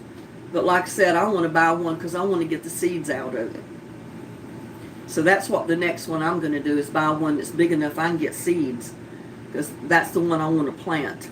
And I know I'll have to let it travel on the ground because it'll be a big watermelon, but that's what I'm going to do. And I noticed yesterday my little ginger is up a couple of inches tall. And I planted the patty pan squash in a little container. I think it was a little butter container. And I noticed yesterday I had one that just come up, and it's about 1 inch tall, but it's just basically the first leaves that haven't completely opened yet. But I said, at least I got one coming up. I planted, I think, 4 or 5 seeds in there because I plan to transplant it when it's big enough, you know, and put it in another bigger pot for it to grow. I don't know if you know what I'm talking about. The patty pans are the little, they're kind of round, flat type of white squash, and they're kind of rigid around the edges. I think they're kind of neat. I've always thought they were neat little squash. Are y'all bored yet? Do I need to end my live, or should I still keep going? I could stay on here all afternoon, but I'm afraid I'll bore all of you. I've got 17 watching still, so I don't know.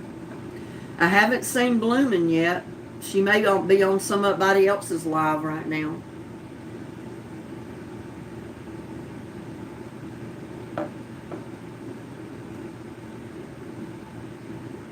And like I said, I don't know how to get hold of her since I can't take my camera down and contact her on that phone, because that's the one that I have Messenger on, or Messages that she's on. I don't have it on this one. So, and you know, I can't do that till I end the live, and by then it's going to be too late because she can't get on it anyway. So,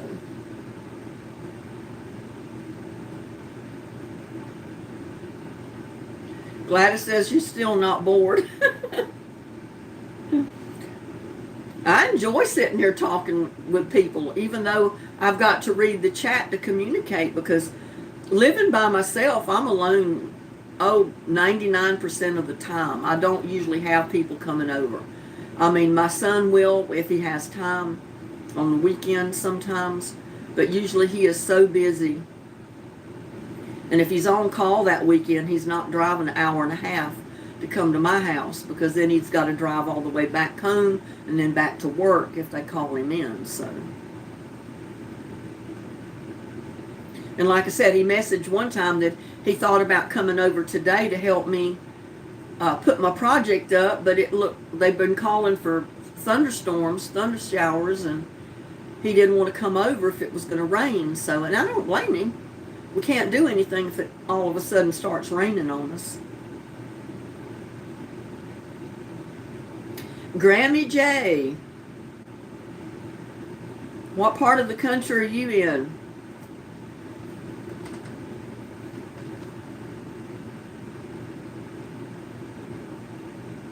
Well, I keep getting one or two people added to my chat, so as long as they're coming in, I don't want to end it. I mean, I don't want to go on for 5 hours, but I'm sure people will drop out of here by then. But what type of vegetables have y'all grown that you thought was really neat? Like I said, I think the patty pan squash is pretty neat. And I did try to grow them one year, but it was the year it was so hot. You know, a year ago when it got up to 110, 105 degrees all summer long. And just about everything in my garden burned up except my cherry and grape tomatoes. And it did produce one little bitty patty pan before the plant died, but it wasn't big enough to cook or do anything with. That's one reason I wanted to go ahead and try them again this year and hope it's not going to be quite as hot and dry. I mean, if it doesn't get as hot, at least maybe I can keep things watered since they're in pots and totes, because that was the whole idea of doing that. And maybe they'll survive and they'll produce something this year, hopefully. Richmond, Virginia. That's where Linda Franz is from. Richmond, Virginia. I've never lived in Richmond. I know as a kid I passed through, I guess, because my mom and dad, since there were so many of us kids, after they moved to North Carolina, they would drive back to New York to visit my grandmother. So we passed through all the states, you know, between North Carolina and New York City. And then even too, when we lived in New York on vacations, my parents would drive from New York to North Carolina to visit my dad's family, my other grandmother. And I wouldn't trade my childhood for nothing, because my one grandmother, my mom's mom, was pure city, New York through and through. She was born and raised in New York City. Whereas on the other hand, my dad's mother, my other grandmother, was born and raised in the country on a farm. So it was as different as night and day. And I loved it, because I'd visit in New York, I got to see my family. I got to see the city, do all the things that were close by to do in the city, and there's always lots to do up there. And then when we were in North Carolina and visited my family down there, you know, that farm was only, that was the whole living for my grandparents was their farm. That was their life, they raised everything on that farm. They raised their meat, their vegetables, their flour, cornmeal, everything came from the farm. I don't think my grandparents ever bought anything but sugar, coffee, and stuff that you couldn't grow. But everything else come from the farm. They even grew tobacco. for sale, for market.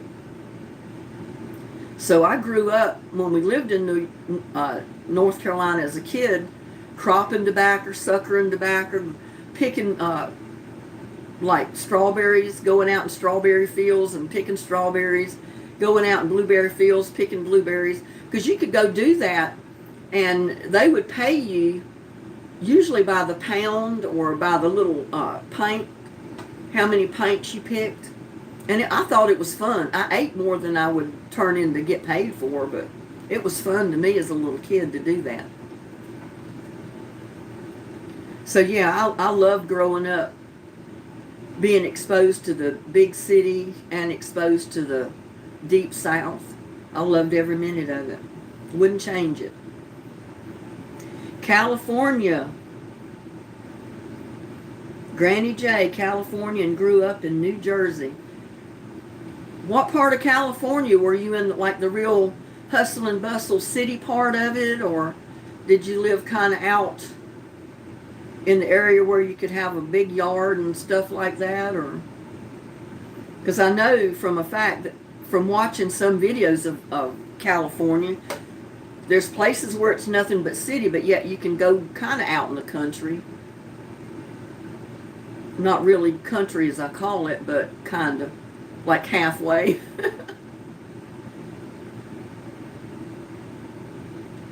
And Teresa, she spent military childhood driving across Texas, visiting family in Tennessee. We had a water bag on the front of the car in case of car trouble or if stranded. Lots of wide open spaces out west those years ago. Yeah, there's still a lot of wide open spaces, even though it has grown like crazy. And you wouldn't think the area that I live in was the desert. I mean, before they put this 35-mile lake in, it's a man-made lake on the Brazos River. It was basically desert here. And I was just fortunate up when we moved to Texas that we moved in a development that was kind of basically on the lake. I mean, I'm not right on the lake bank, but years ago when I would get out walking for exercises, it's a pretty good walk, but I would walk all the way down to the boat dock and boat ramp and park area and then walk back for my exercise. So that was kind of neat. And if I got in the car, it just took me a minute to get down there. So I can go fishing anytime I want or go down there and sit on the point and see the water anytime I want to.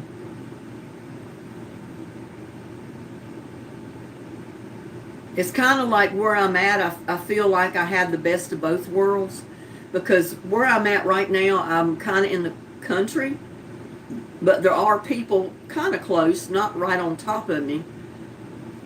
But I can get in my car and I can drive into town. It only takes me 5 minutes. And I'm at any store I want to be in, any restaurant I want to go to. I mean, we got a Super Walmart, we got a Lowe's, we got a Home Depot, we got shopping malls, you know, strips with all kind of businesses and shops in it. We first moved here, we only had 3 or 4 restaurants. So we used to drive into Fort Worth every Friday and go out to dinner. And we loved it. There used to be a King's Table up there that you could get any kind of food you wanted, and they had some good seafood. And we'd go up there a lot. But now, you don't have to drive to Fort Worth or Dallas anymore to get the kind of food you want. They have every kind of restaurant, every kind of food that you can think of right here, within 5 minutes of me. So I don't really have an excuse to drive to Fort Worth to go out to eat, unless I wanted to meet my daughter or somebody up there, because she lives close to Fort Worth. And, you know, I could meet her at a restaurant and have lunch or dinner and visit and then drive home or go shopping.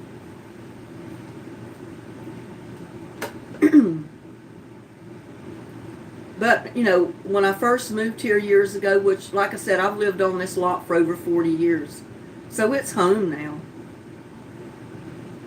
There was not hardly any neighbors around me. I mean, there might have been 1 or 2 on the next block over.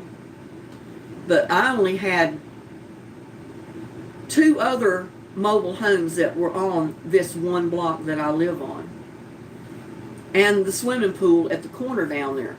So I live halfway the block. My kids and I could just walk halfway down the street, and we're at the community swimming pool for our subdivision. So, little kids, in the summertime, you can't keep them away from the swimming pool. So every morning they were ready to go to that pool before I even got breakfast. I mean, I'd keep telling them, I said, no, the pool's not open yet. The pool does not open till noon. I said, we got time to get your breakfast, eat a little bit, clean the house up, do whatever, and then I promise we will go to the pool. But then when you got there, you had to stay all afternoon. Thank goodness they had an awning over, it's a pavilion over one part of it with a concrete floor with tables and seating area.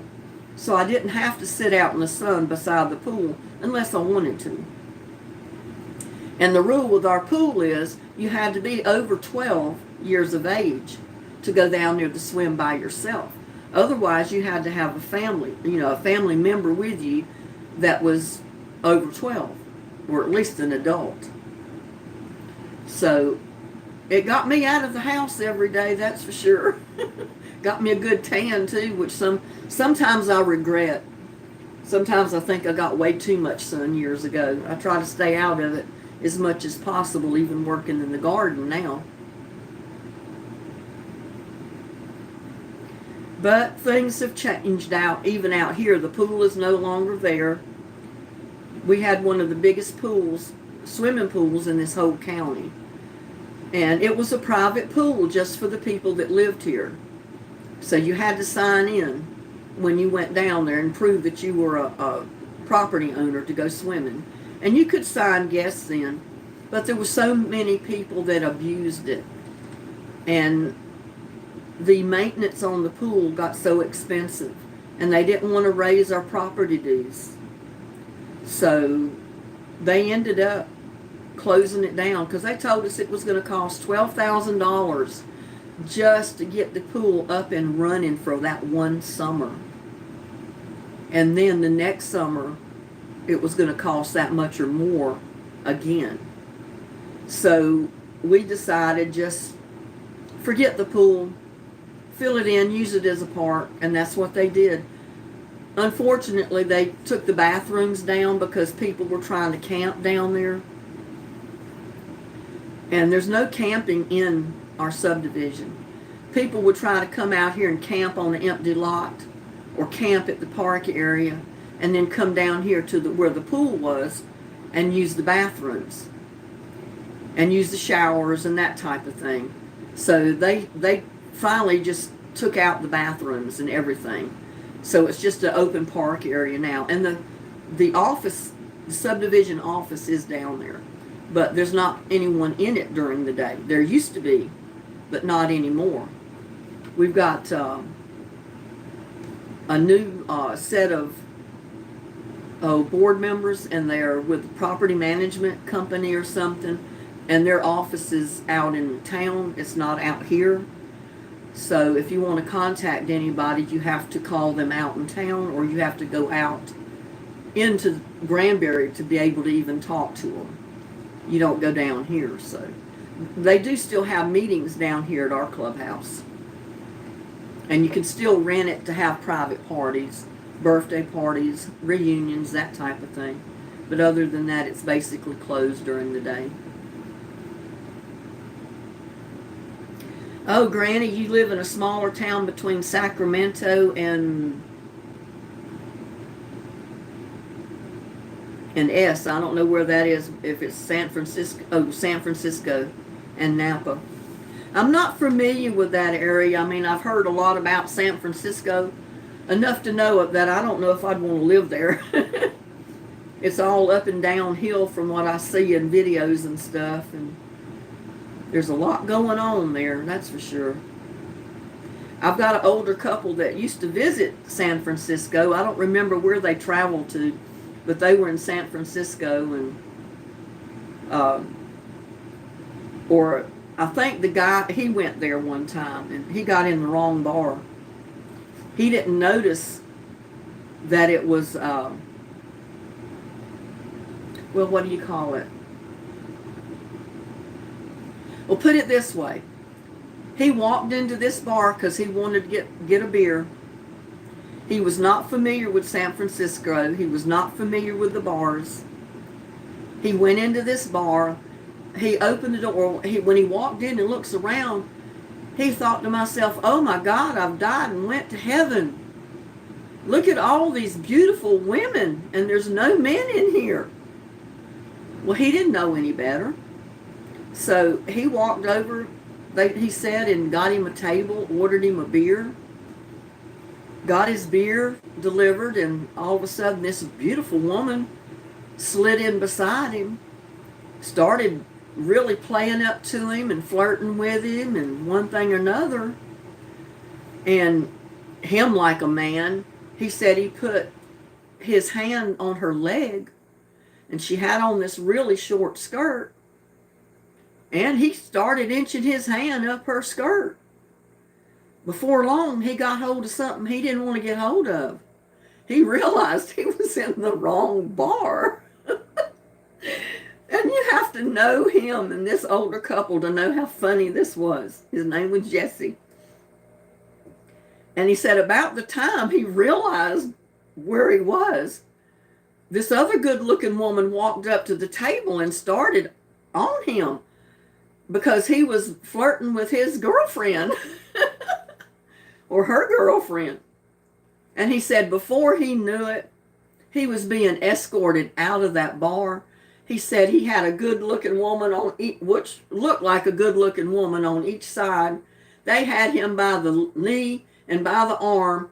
They took him to the door and literally threw him out on the sidewalk. I thought that was so funny. I laughed at him and his wife because he was telling this. He told me about this years later. And it was after he was married and been married to his wife Patsy for many, many years. And we all just broke out laughing at him. It was so funny. And like I say, if you'd have known Jesse and Patsy, they were a comical couple anyway. I loved being around them. And if you'd ever sit down and listen to him firsthand tell that story, you would laugh till you were crying. It was so funny. Oh, Granny, you're an hour from San Francisco. Yeah, he was definitely in the wrong neighborhood. He said next time he would pay more attention to what bar he walked into. He said if he saw too many good-looking women around and no man, he knew he was in the wrong place. Yeah, that was so funny. Well, guys, I keep getting more and more people in chat. I wished I'd have had more to start with because I think there was like 24 waiting. Something like that when we first started, and I had to start this new live. And that got rid of part of the people in the other chat, I know. But yeah, I love to sit around some of the friends that I've met over the years, and especially Patsy and Jesse. They're a lot older than I am, so they're sickly. They don't get out too much now, and I haven't seen them in quite a while, but they were some of my favorite people to be around. Sweetest people you could ever meet.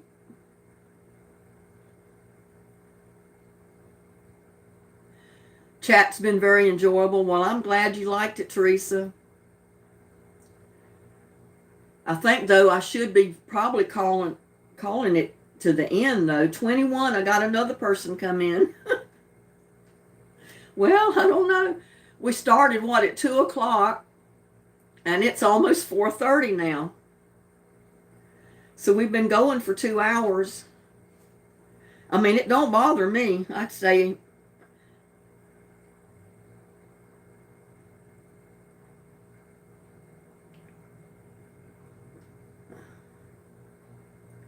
It's an enjoyable channel. Yeah, I know. I enjoy chatting with all of you too. And if I'd have got too many people in here at one time, it would be going so fast I couldn't read all of them. So I'd probably miss a lot of people.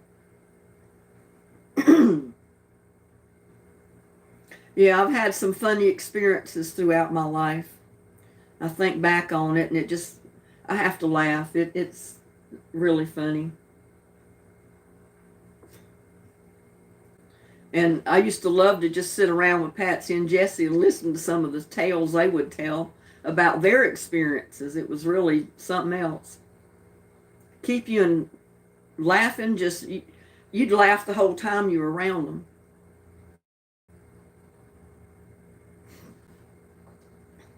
Well, I'm going to stay on here maybe 5 more minutes. Well, we got another one coming in. And I hate to end it if people are just now coming in, but we just got another person come in. I don't know if they come in by accident or they intended to be on mine, or they just come in to see what it's all about. Evidently, that other person that came in with what the H or WTH, it had to be an accident because they've never replied, and I haven't seen them comment anything else after I first mentioned it. So I think they just got in here by accident.